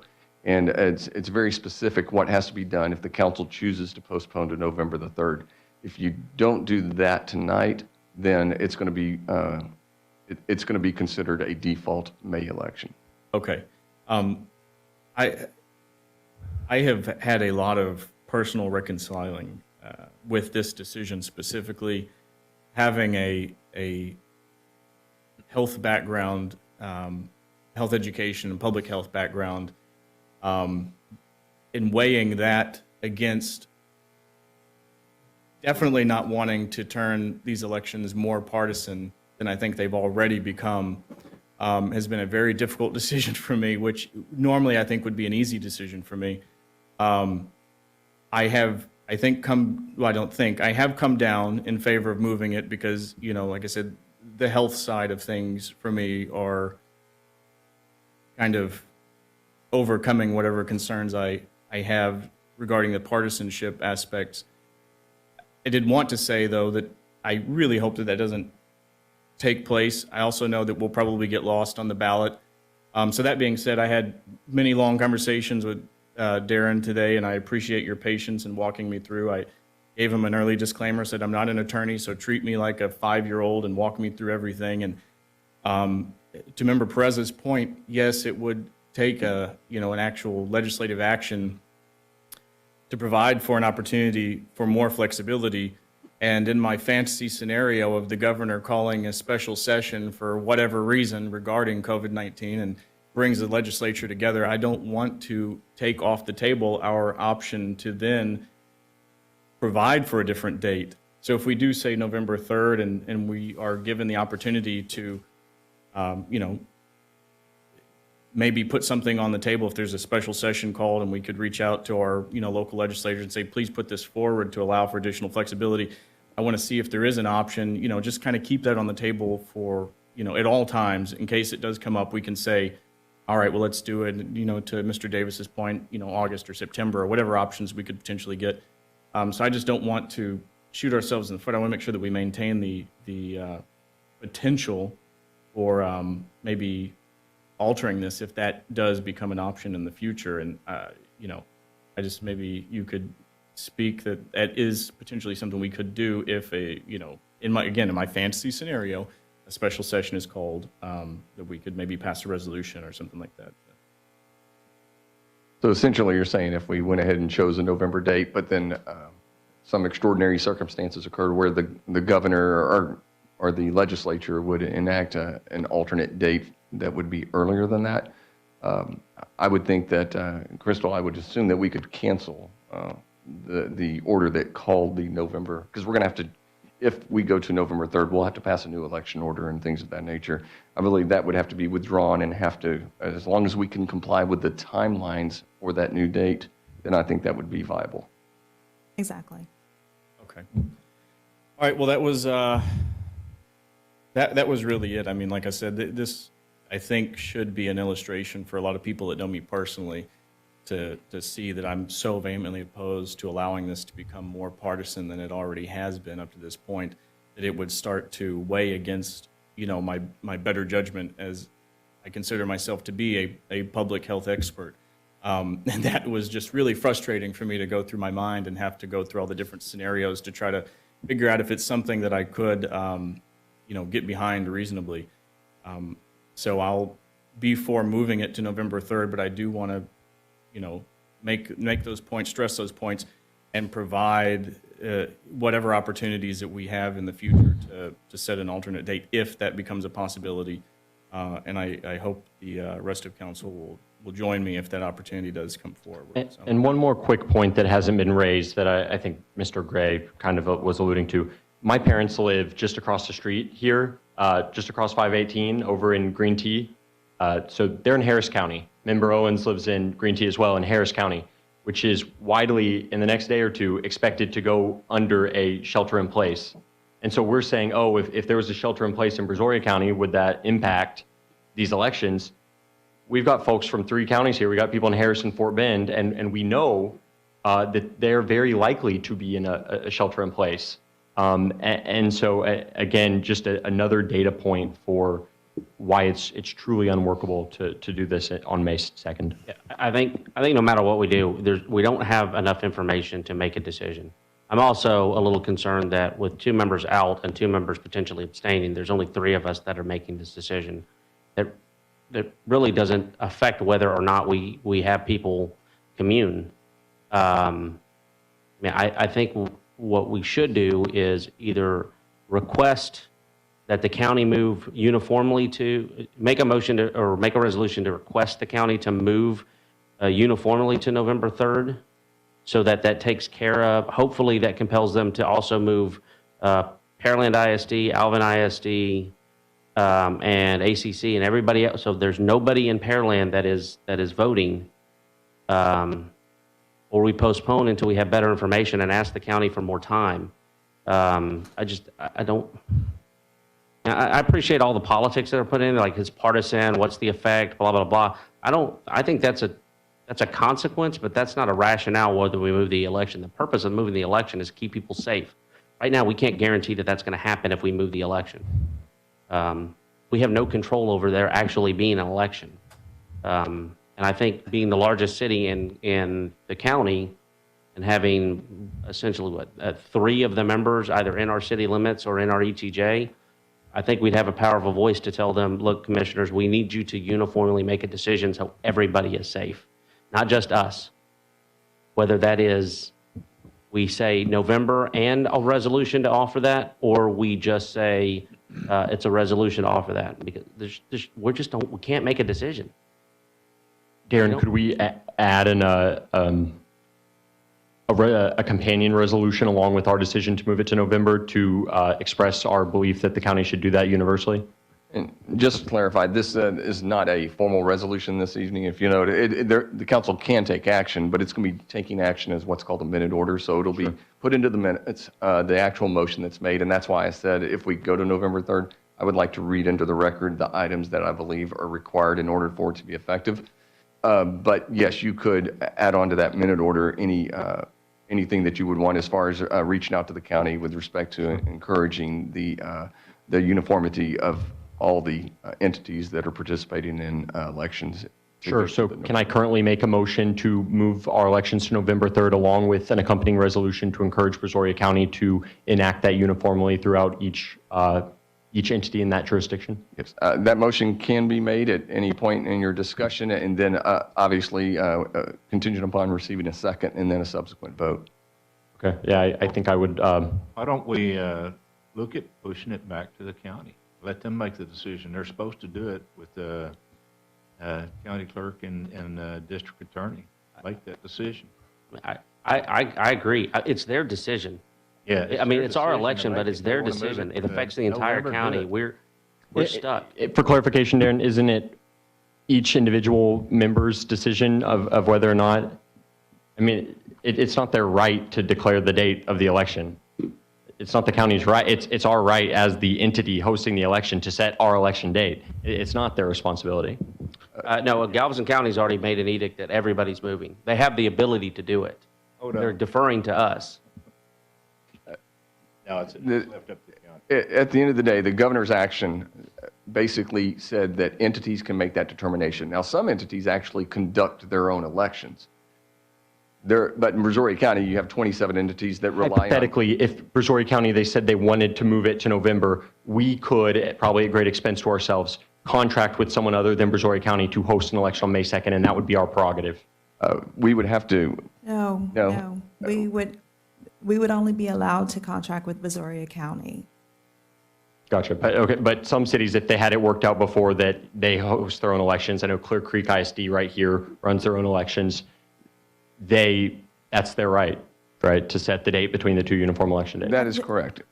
Well, at this point in the game, with it being almost April, it would be almost impossible for an entity to decide that they want to conduct their own election for May. You would have to wait until November the 3rd if an entity wanted to conduct their own election. So in theory, if we said, hey, we're going to do it in May, and county came back and said, we're not holding any elections, we're not holding an election, correct? Correct. So it is, we can parse the legal language, but ultimately it's their decision. Ultimately, they're the ones that have the authority to control it countywide. We don't even have the authority to control it Pearland-wide. So, I mean, it just, the whole thing sucks. And for further clarification, because I don't know that this has been said, that because we are in 3 counties, but we have a quorum. Brazoria County specifically runs the election for our city for all 3 counties, correct? That's correct. And Harris County does not conduct a municipal election in even-numbered years. So they would not conduct the election either way. Fort Bend County has not made a decision as of yet if they plan to postpone or not. Got it. So, but their individual decisions would not impact if Brazoria County made a decision? No. In the city of Pearland, okay. So I represent the folks who live in the Harris County portion of Pearland and the folks who live in the Fort Bend County portion of Pearland. The people in working for Brazoria County don't. And so there's a little bit of misalignment there. And so as someone who represents all of Pearland, I'm calling for it to be November. And, I think we should try to move towards a vote here. Well, we all represent, whether it's Harris County, Fort Bend County, or Brazoria County. Sure, of course. We all do, but there was no we're not- we contention don't to have the contrary. I'm just saying that if you are down South County, you don't have to think about the folks living in Green Tea. You aren't elected by them. Every person up here is. Well, yes, South County has to worry about Pearland because we furnish about a little over 1/3 of the votes for the county. That's what happens. Not the people in Green Tea.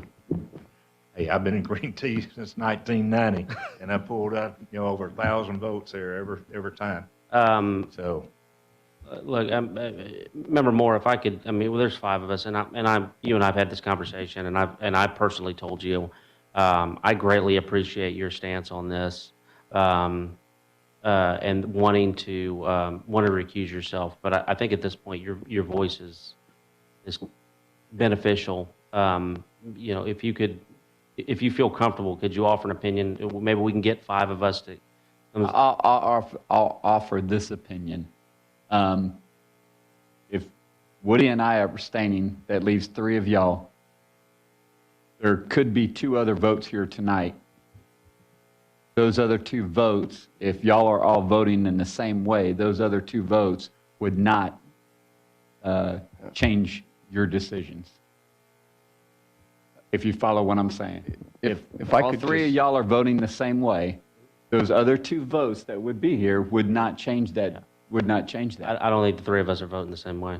Okay, well, I'm still abstaining. I feel it's not correct, but I can't.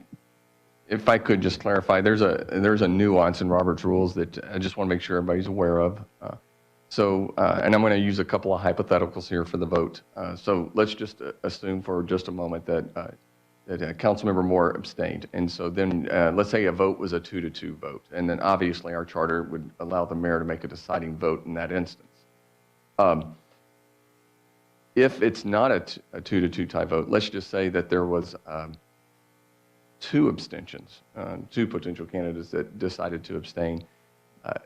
For purposes of the at that point, given the fact that there's not a tie, pursuant to Robert's rules, those are treated as no votes when there is an abstention, as that goes. So I just want to make sure that that the council understands that under Robert's rules. That's a nuance a lot of people are not aware of, but it is. So I just want to make sure everyone's aware. What if they're out of the room? Member Moore's abstention is a no vote by default. It is. It's treated as such. In the case of the no vote here, if it resulted in a tie because you had votes that were cast and let's say you had a tie, then clearly the mayor would vote. But if that were not the case and there were not a tie vote that would trigger the mayor's vote, then they are treated as no votes. Is it also ironic, anyone, that the two aren't here because they're worried about the coronavirus and we're going to hold the election in 3 weeks? I mean, I don't think anybody's talking about necessarily staying with the May election. We're talking about what's the effect if we don't do it and with other parties that are holding the election. Darren, can we clarify, if we don't move the election to November tonight, it by default, it's staying in May? Is the effect of that? That would be correct, subject to, and that's based on communications that we've received from Brazoria County, and that would also be subject to any future actions on behalf of the governor or Brazoria County. Based on what the county has communicated with us, but there's not a legal stipulation that is. If we take action next Monday in a special session that says we have better information now and we choose to move it to November after speaking with the other or getting special sessions from the other entities in the city that are also going to move to November, or there's an edict that there's a shelter in place. I mean, the county wouldn't force us to hold an election. I don't think they have the legal authority to force us an election after we call it, if we call it next week. If you're saying if we were to select the November date next week? Yes. I will defer to Crystal for that. If we were to select November for at a meeting next week, then they would already set the ballot for May. And so I would think that they would still require us to pay for our portion of that election because we waited until after the deadline. A majority of the cities, like say Dallas County, who has an elections administrator, all of those cities in Dallas County, which is the largest county for elections in the state, their elections administrator has not made a decision yet regarding their elections. And although Dallas County has issued a shelter in place, the elections administrator has not come out yet with an opinion on if they will postpone to November or stay with May.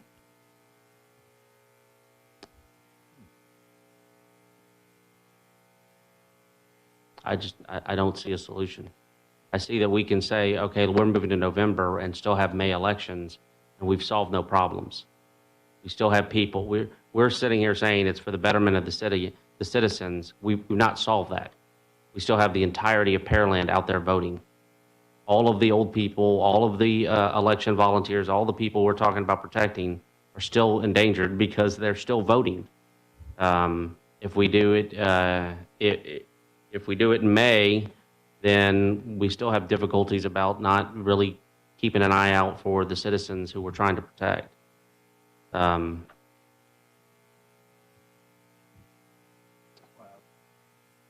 There's not an answer. I think, we need to leave it to the county. I mean, make that decision, because the thing about it is, if Alvin ISD, everything west of 288 will be out voting, for that. And if ISD does Pearland, everybody from Pearland is going to be out voting on the 3rd.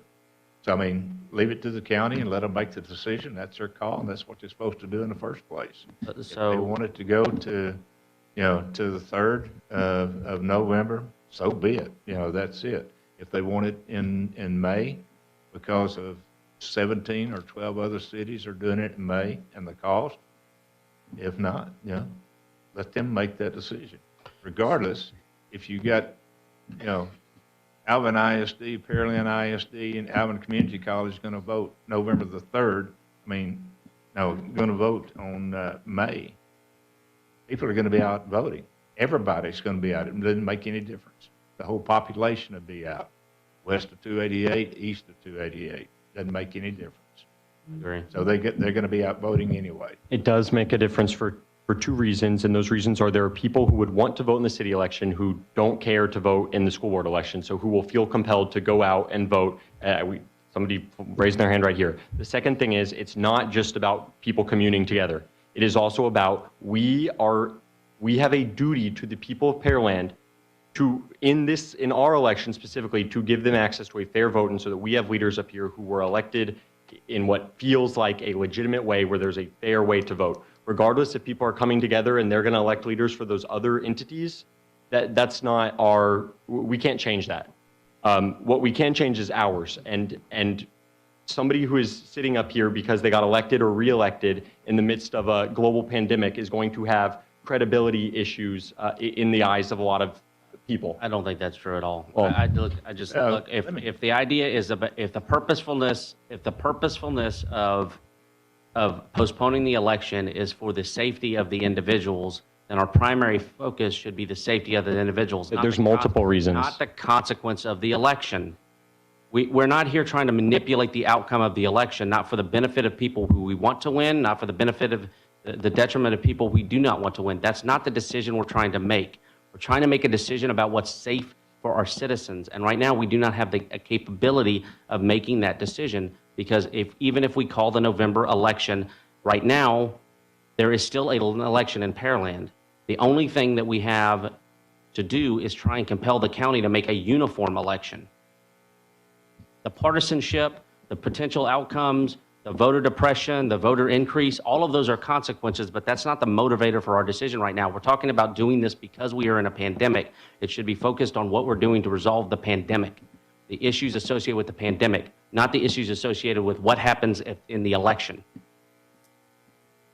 I think that I feel compelled that with what Member Owens is saying, I would like to offer a motion to draft a resolution to the county to have them make a uniform decision to move the election to November 3rd countywide. That is our request. I think that expresses our desire to move to the November election, and also a request that they take action for the other elections that are in Pearland. One other thing. A motion, we got a second? Wait a minute. And Orlando, I want to caution you on what you just said a while ago about ISD and we don't care about the vote. Their tax rate is twice of what ours is. And I'm very concerned who sits on that damn board and do that. I don't know if you pay taxes, school taxes or not. I certainly do. You know, the thing about it, I know your parents do. And so do I. You know, they're at $1.40 something on school tax. So I'm very concerned at who sits on that board. Sure. I wasn't saying we don't care who sits on the board as people. I'm saying we can't change as councilmen when their elections are. Of course, our leaders at all levels of government are very important.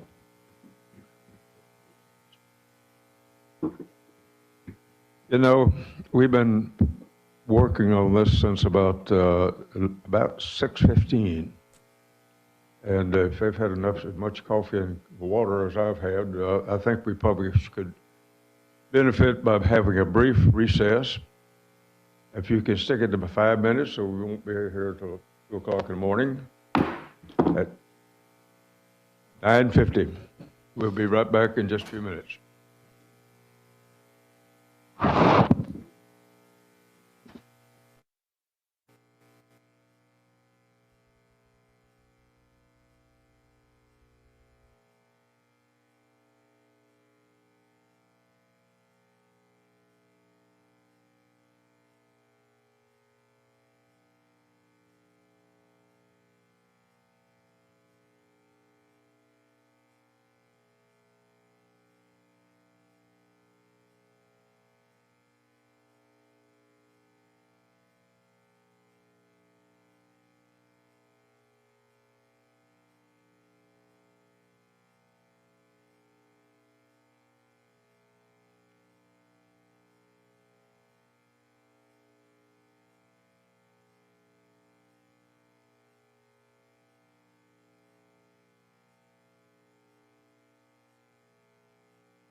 talking about Whitley Finger?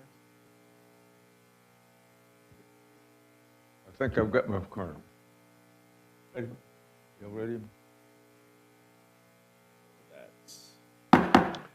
Council will return to open session at 5 minutes after 10 or 10:05, whichever fits you best. Moving into our discussion, where did we leave off? I think, Mayor, if I may. Perez, I think you have an issue there that we need to resolve first. Yes, Mayor, in our recess, a individual in the audience asked to speak on this item, so I think in fairness to her, since others were allowed to speak on this item, I would like to invite her back up to the microphone to speak. So Ms. Robin Burgess, please, once again, please speak your name and address into the microphone for the purpose of the record, and please keep your comments to 3 minutes. Let me know when you, I'll let you know when you have 30 seconds left.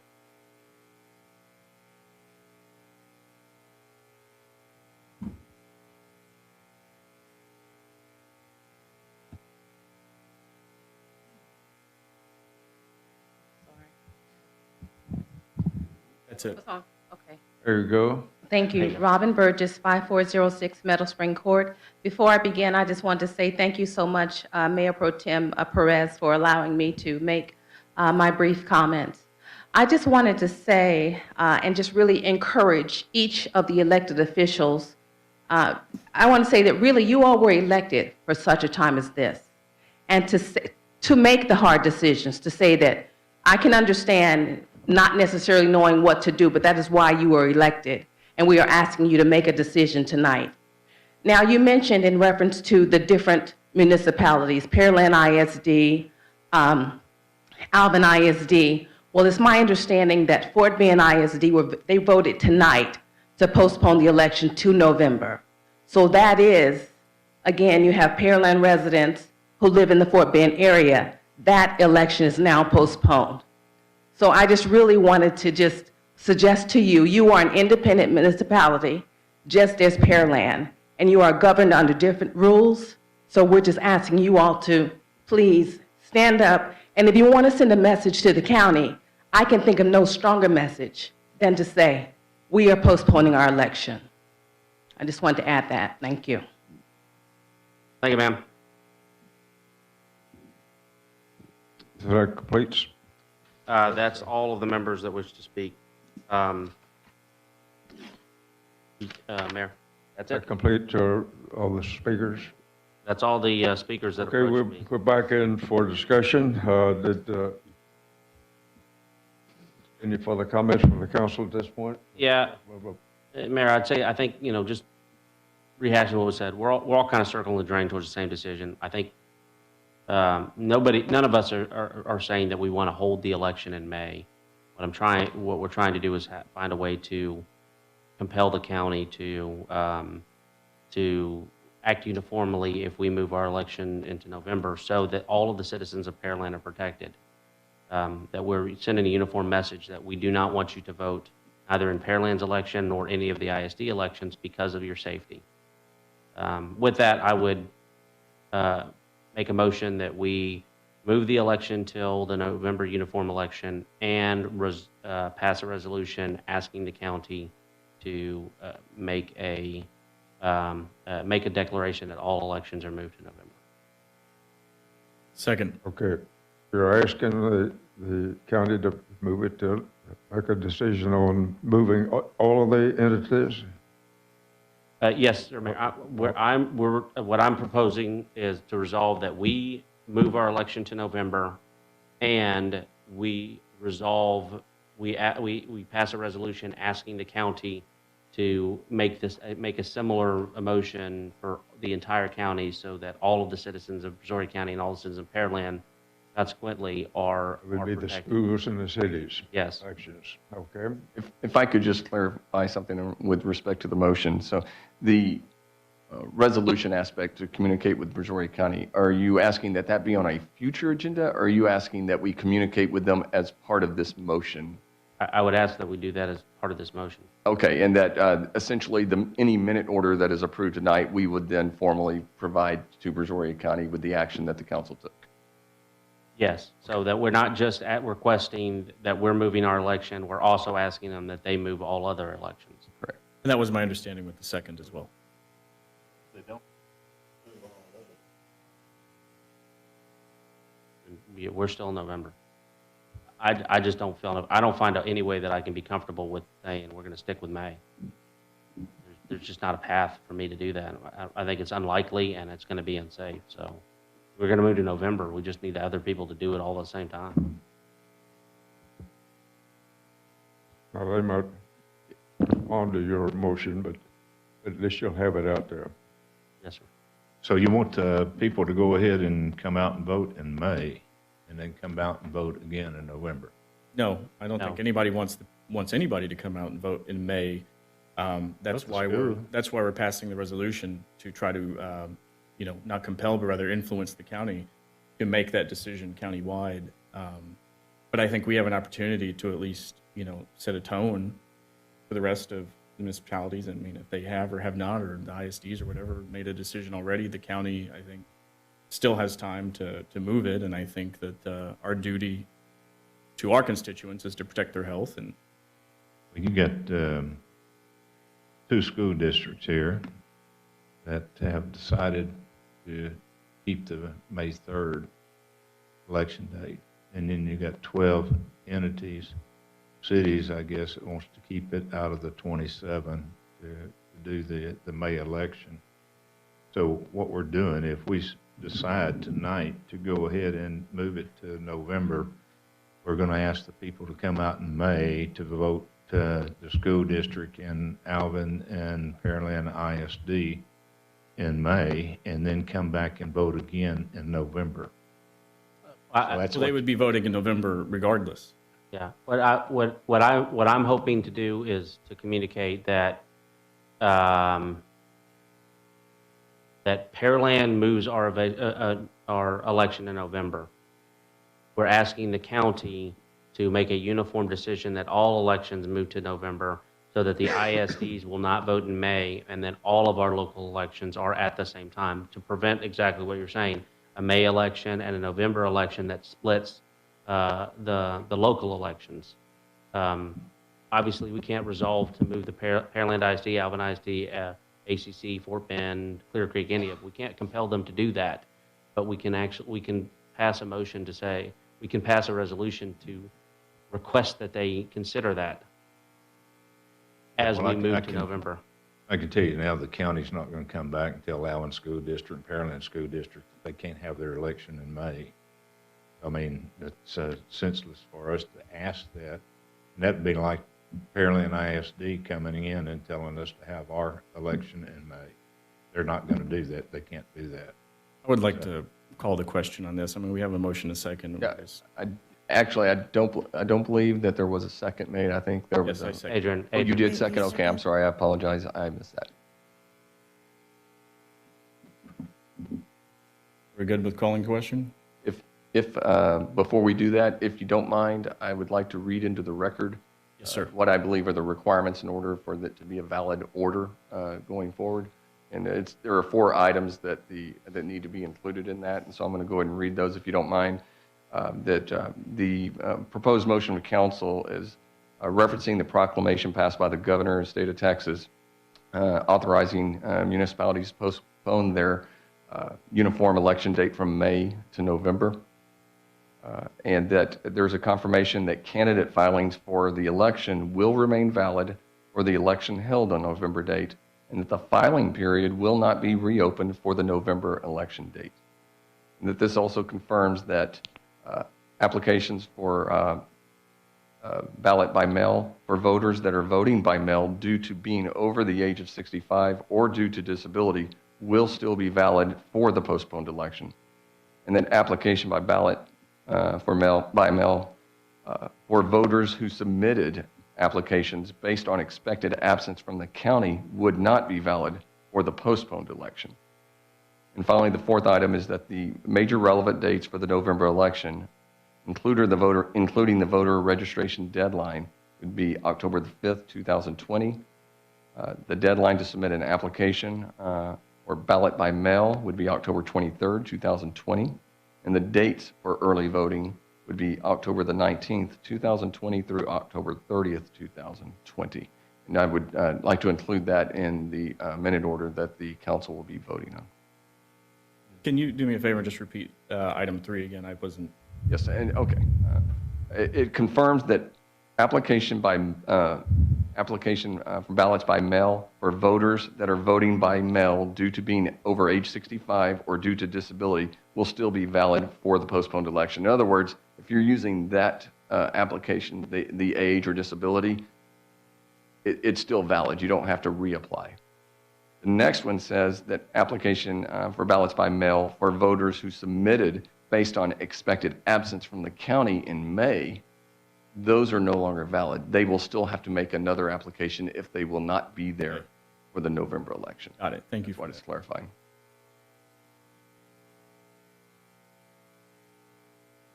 Okay. We have a motion on the floor here. Is there a second for that? Yes, sir, Mayor. I hear a second? Yes, sir, Mayor. I seconded. Yes? Okay. Yes, sir.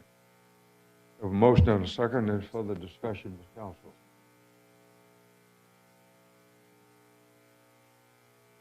No. Did you have motion on the floor? Yes.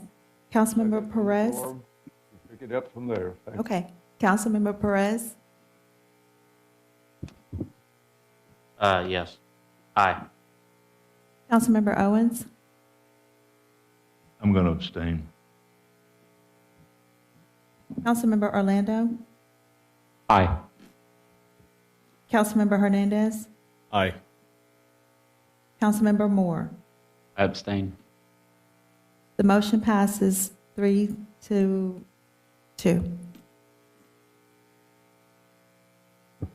And just to clarify for the record, under Robert's rules, it's treated as a no vote, even though it'll be reflected in the record as Extension. 3-0 with 2 abstentions.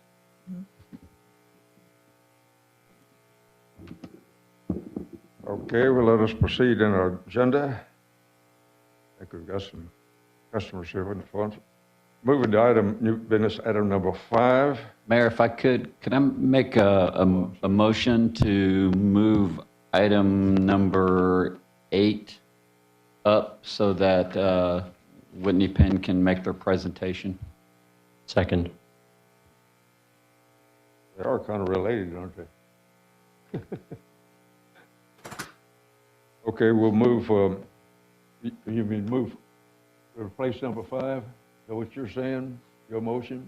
Just move number 8 to the next item so that they can make their presentation. After number 5? No, before number 5. Okay. And if I could just real quick clarify that item number 5, just so council is aware, is an item that in order to be approved will require a supermajority of the entire council, which is impossible to even obtain with a vote this evening. And so the applicant on that item is requesting that that be moved to the next agenda, and I just wanted to make sure y'all were aware of that. Yes, that's what Mr. Groveland was here for. Okay. Have a motion and do I hear a second on that? Does the mayor have the authority to just move Second, it? Do we have okay, to vote on okay. that? Are you referring to moving the item number 5? Moving 8 up. Can the mayor The mayor can typically with if there's concurrence from the council. Okay. We have a motion and a second on the floor, right? Okay, have we moved 8 ahead of 5 at this point? I don't know that we actually voted on it, but there's a motion and a second on the floor. We have a motion and a second to do so. Staff report? I think we can just vote, Mayor. Huh? We can just vote to move the item, I think. Yeah, that's okay. Just move the item, but we haven't taken a vote yet. Councilmember Orlando? Aye. Councilmember Carbone? I'm sorry, Councilmember Hernandez. He looks like Carbone. It's late. They look very much alike. I appreciate y'all's patience. Aye. Okay, Councilmember Moore? Aye. Councilmember Perez? Aye. Councilmember Owens? Aye. The motion passes 5-0.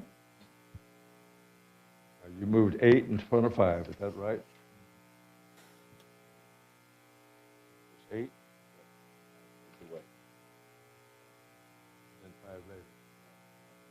Oh, okay, okay.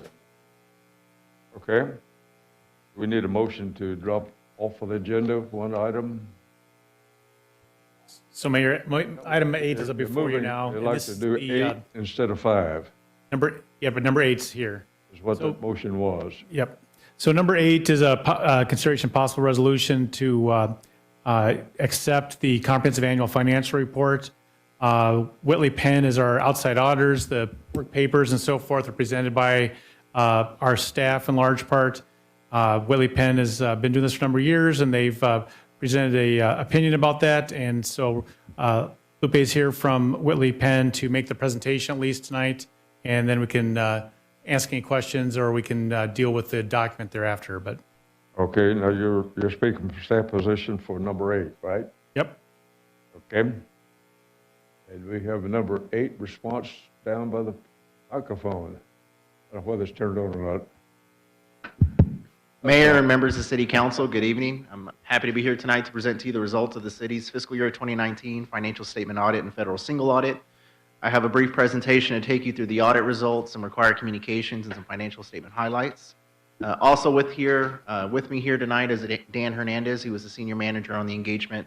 Other members of the engagement team include Tom Peterson, Alex Chibe, Griselda Soto, and Carla Lamboy. Our responsibility in this process is to issue an opinion as to whether the financial statements are free of material misstatement. In order to issue that opinion, we have to perform a variety of audit procedures based on auditor judgment. We consider the city's internal controls, policies, and procedures in determining the nature, timing, and extent of the audit procedures that we perform. The audit process is a journey that takes several months to complete. We started the audit several months ago last summer during interim field work where our focus is on internal controls and compliance. Once the fiscal year is complete, management has an opportunity to post closing entries. We return for year-end field work. The focus at that point in time is on the year-end balances. We're performing substantive test procedures, confirming information with third parties, cooperating information with source documentation, all in an effort to obtain enough audit evidence to issue an audit opinion on the financial statements. So as external auditors, there's 3 different types of audit opinions we can issue. The first is a disclaimer, which is illustrated by this red light on this slide. A disclaimer would be a situation where the audit results didn't exist, the audit documentation didn't exist, or records were in such poor shape that we couldn't issue an opinion on the financial statements. The second type of audit opinion we could issue is a modified opinion, meaning the financial statements were free of material misstatement except for the items we listed in our report. And then the opinion we are issuing on the city's financial statements is a unmodified opinion, and so that's represented by this green light on this slide. And an unmodified opinion is the highest level of assurance we can give on a set of financial statements, and that's reflected on page 1 of the comprehensive annual financial report. That's the highest level of assurance that we can give on a set of financial statements. So once this document is released and made public, the users of the financial statements will look to our report to ensure that the financial statements being presented in the report are materially stated and note disclosures are complete and clear. Now, because the city does receive and expend more than $750,000 in federal awards, there's 2 additional reports we issue. The second report is on the city's internal control over financial reporting and on compliance as material to the financial statements. We didn't identify any material weaknesses or significant deficiencies or any non-compliance as material to the financial statements. The third report has to do with the city's administration of federal awards. The city's schedule of expenditure awards for fiscal year 2019 totaled $15.7 million. We had 2 major programs that were tested in the fiscal year 2019 single audit. That was the Drinking Water State Revolving Fund. That totaled $8.8 million for fiscal year 2019. And then $1.5 million was the Disaster Grants Public Assistance. This is the FEMA Hurricane Harvey related federal award. Our third report is on the city's compliance with the requirements that are applicable to these federal awards. We didn't identify any material weaknesses or significant deficiencies in the city's administration of these awards, nor did we identify any question cost or non-compliance. Looking at some financial statement highlights, page 19 of the comprehensive annual financial report presents the city's statement of net position. The statement of net position is the city's balance sheet. So this reports all the assets and liabilities of the city, all funds, governmental and business type. Total assets on September 30th, 2019 were $1.5 billion. This includes capital assets of $1.2 billion, cash and cash equivalents of $266 million, receivables and other assets of $40.7 million. Your total liabilities were $762.3 million. We go into more detail on the long term, on the liabilities on the next slide. Current liabilities of $30.6 million are primarily payroll accruals, accounts payable, and accrued expenses.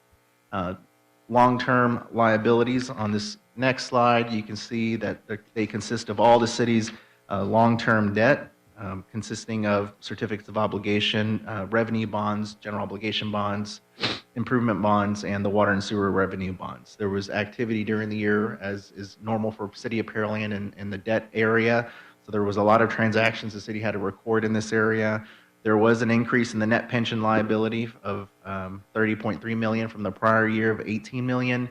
For the purposes of the city's financial statements, the city reports TMRS activity as of December 31st, 2018. There's a difference in fiscal year, so the activity is one calendar year behind. 2018 was not a great year in the market, so the liability related to the city's pension did increase for this reporting period. That totals $731.7 million for the city. Looking at how the city performed in its general fund compared to final budget, both revenues and expenditures demonstrated favorable variances. Revenues were over budget, expenditures were under budget. The city had planned for a decrease in fund balance of $495,000. In actuality, the increase in fund balance was a positive $3.2 million. If we look at the portion of fund balance that's available for spending, otherwise known as unassigned fund balance, that totaled, on this next slide, $15.65 million on September 30th, 2019. You can see how that compares to the prior 4 fiscal years. If we look at what that represents in terms of operating expenditures in the general fund, that translates to 75 days of unassigned fund balance for fiscal year 2019. Good rule of thumb is having 60 to 90 days. That's what the GFOA recommends, 2 to 3 months of unassigned fund balance. Required communications. So as part of the audit, we did review the city's accounting policies, and they are in line with industry standards.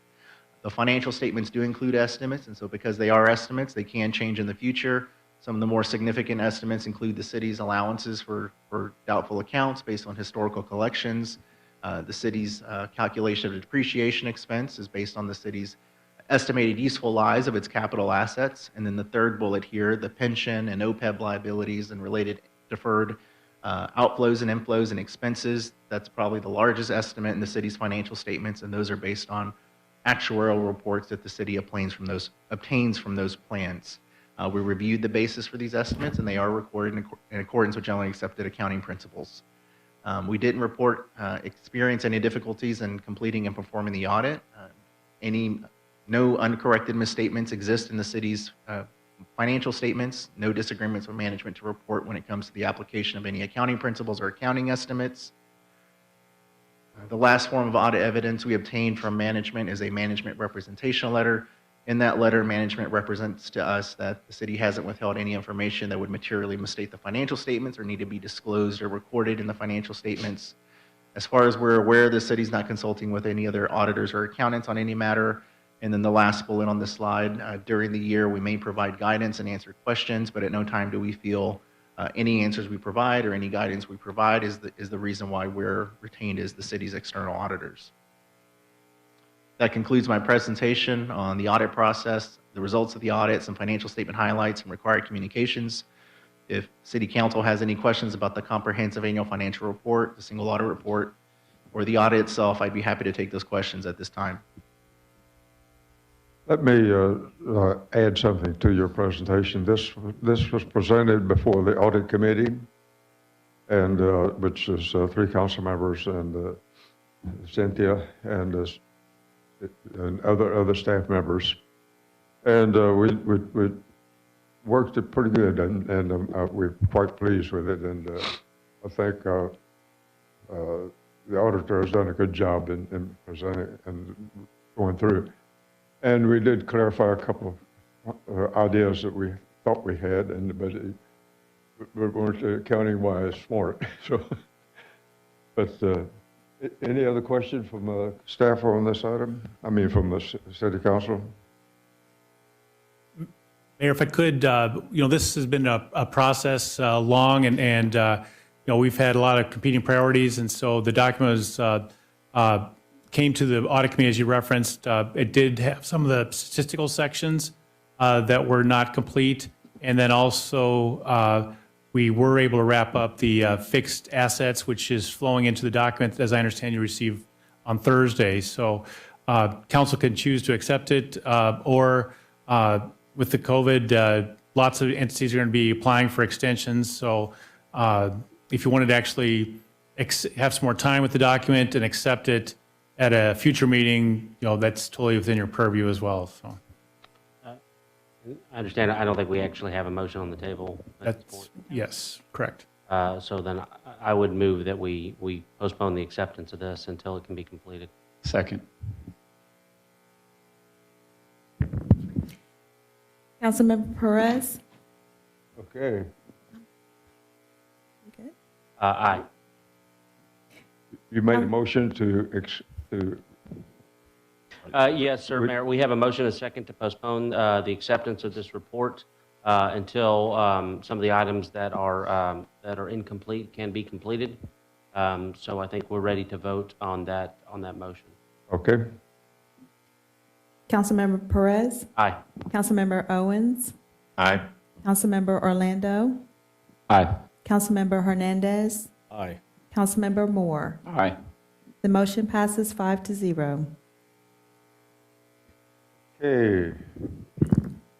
We're just going to do away with item 5, is that correct? If I could, Mayor, we need to make a motion to remove, so I'll make a motion to remove item 5 from the agenda. I think just recommended that it be, that item 5 be postponed to. Okay, I make a recommendation or motion that we postpone item number 5 until a further meeting. Second. Okay, we have a motion and a second on the floor. Madam Secretary? Councilmember Moore? Aye. Councilmember Perez? Aye. Councilmember Owens? Aye. Councilmember Orlando? Aye. Councilmember Hernandez? Aye. The motion passes 5-0. Okay. And if I could, Mayor, I'd like to make one other motion, and that is to go back to my motion I made originally earlier in the meeting and to postpone the rest of the agenda, which would be item number 6, 7, 9, and 10. 7, 9, moved. and 10. You want to postpone all those? Second. I'll second it. I second. Seconded first, Woody. Just giving you a hard time. Second. Did I hear a second on that? Yes, sir. We have 2 seconds. We have a We second. got 2 and a third. seconds, okay. Madam Secretary, see if we can work our way through this. Yes. Councilmember Moore? Aye. Councilmember Perez? No. Councilmember Owens? Aye. Councilmember Orlando? No. Councilmember Hernandez? Aye.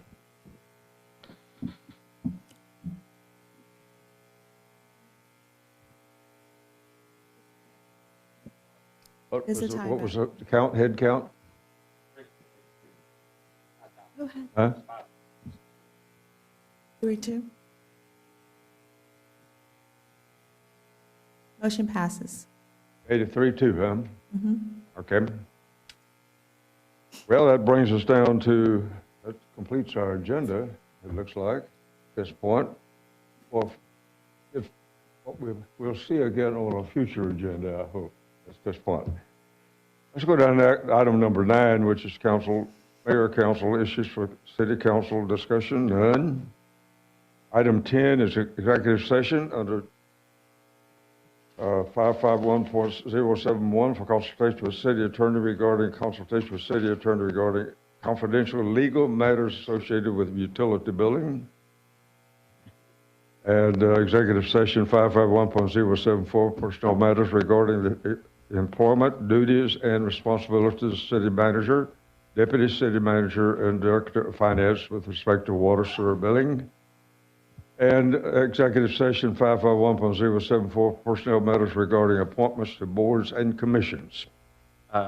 Mayor, I believe that we had 4 members of council that asked because of, we were going to have absenteeism, that we postpone those items till a later date, till we can have full participation. I think a couple of the members just didn't feel I comfortable. think we need a full council here for this. I think so too. So I think I think that's already been decreed that we will not be entering that exec session. And that will not require any further motion. We can just go ahead and, at this point, Mayor, you could adjourn the meeting at whichever point you would choose to. Okay. Moving in my agenda to item number 12, it says other business, none. And item 13 is adjourn, which is at 10:36.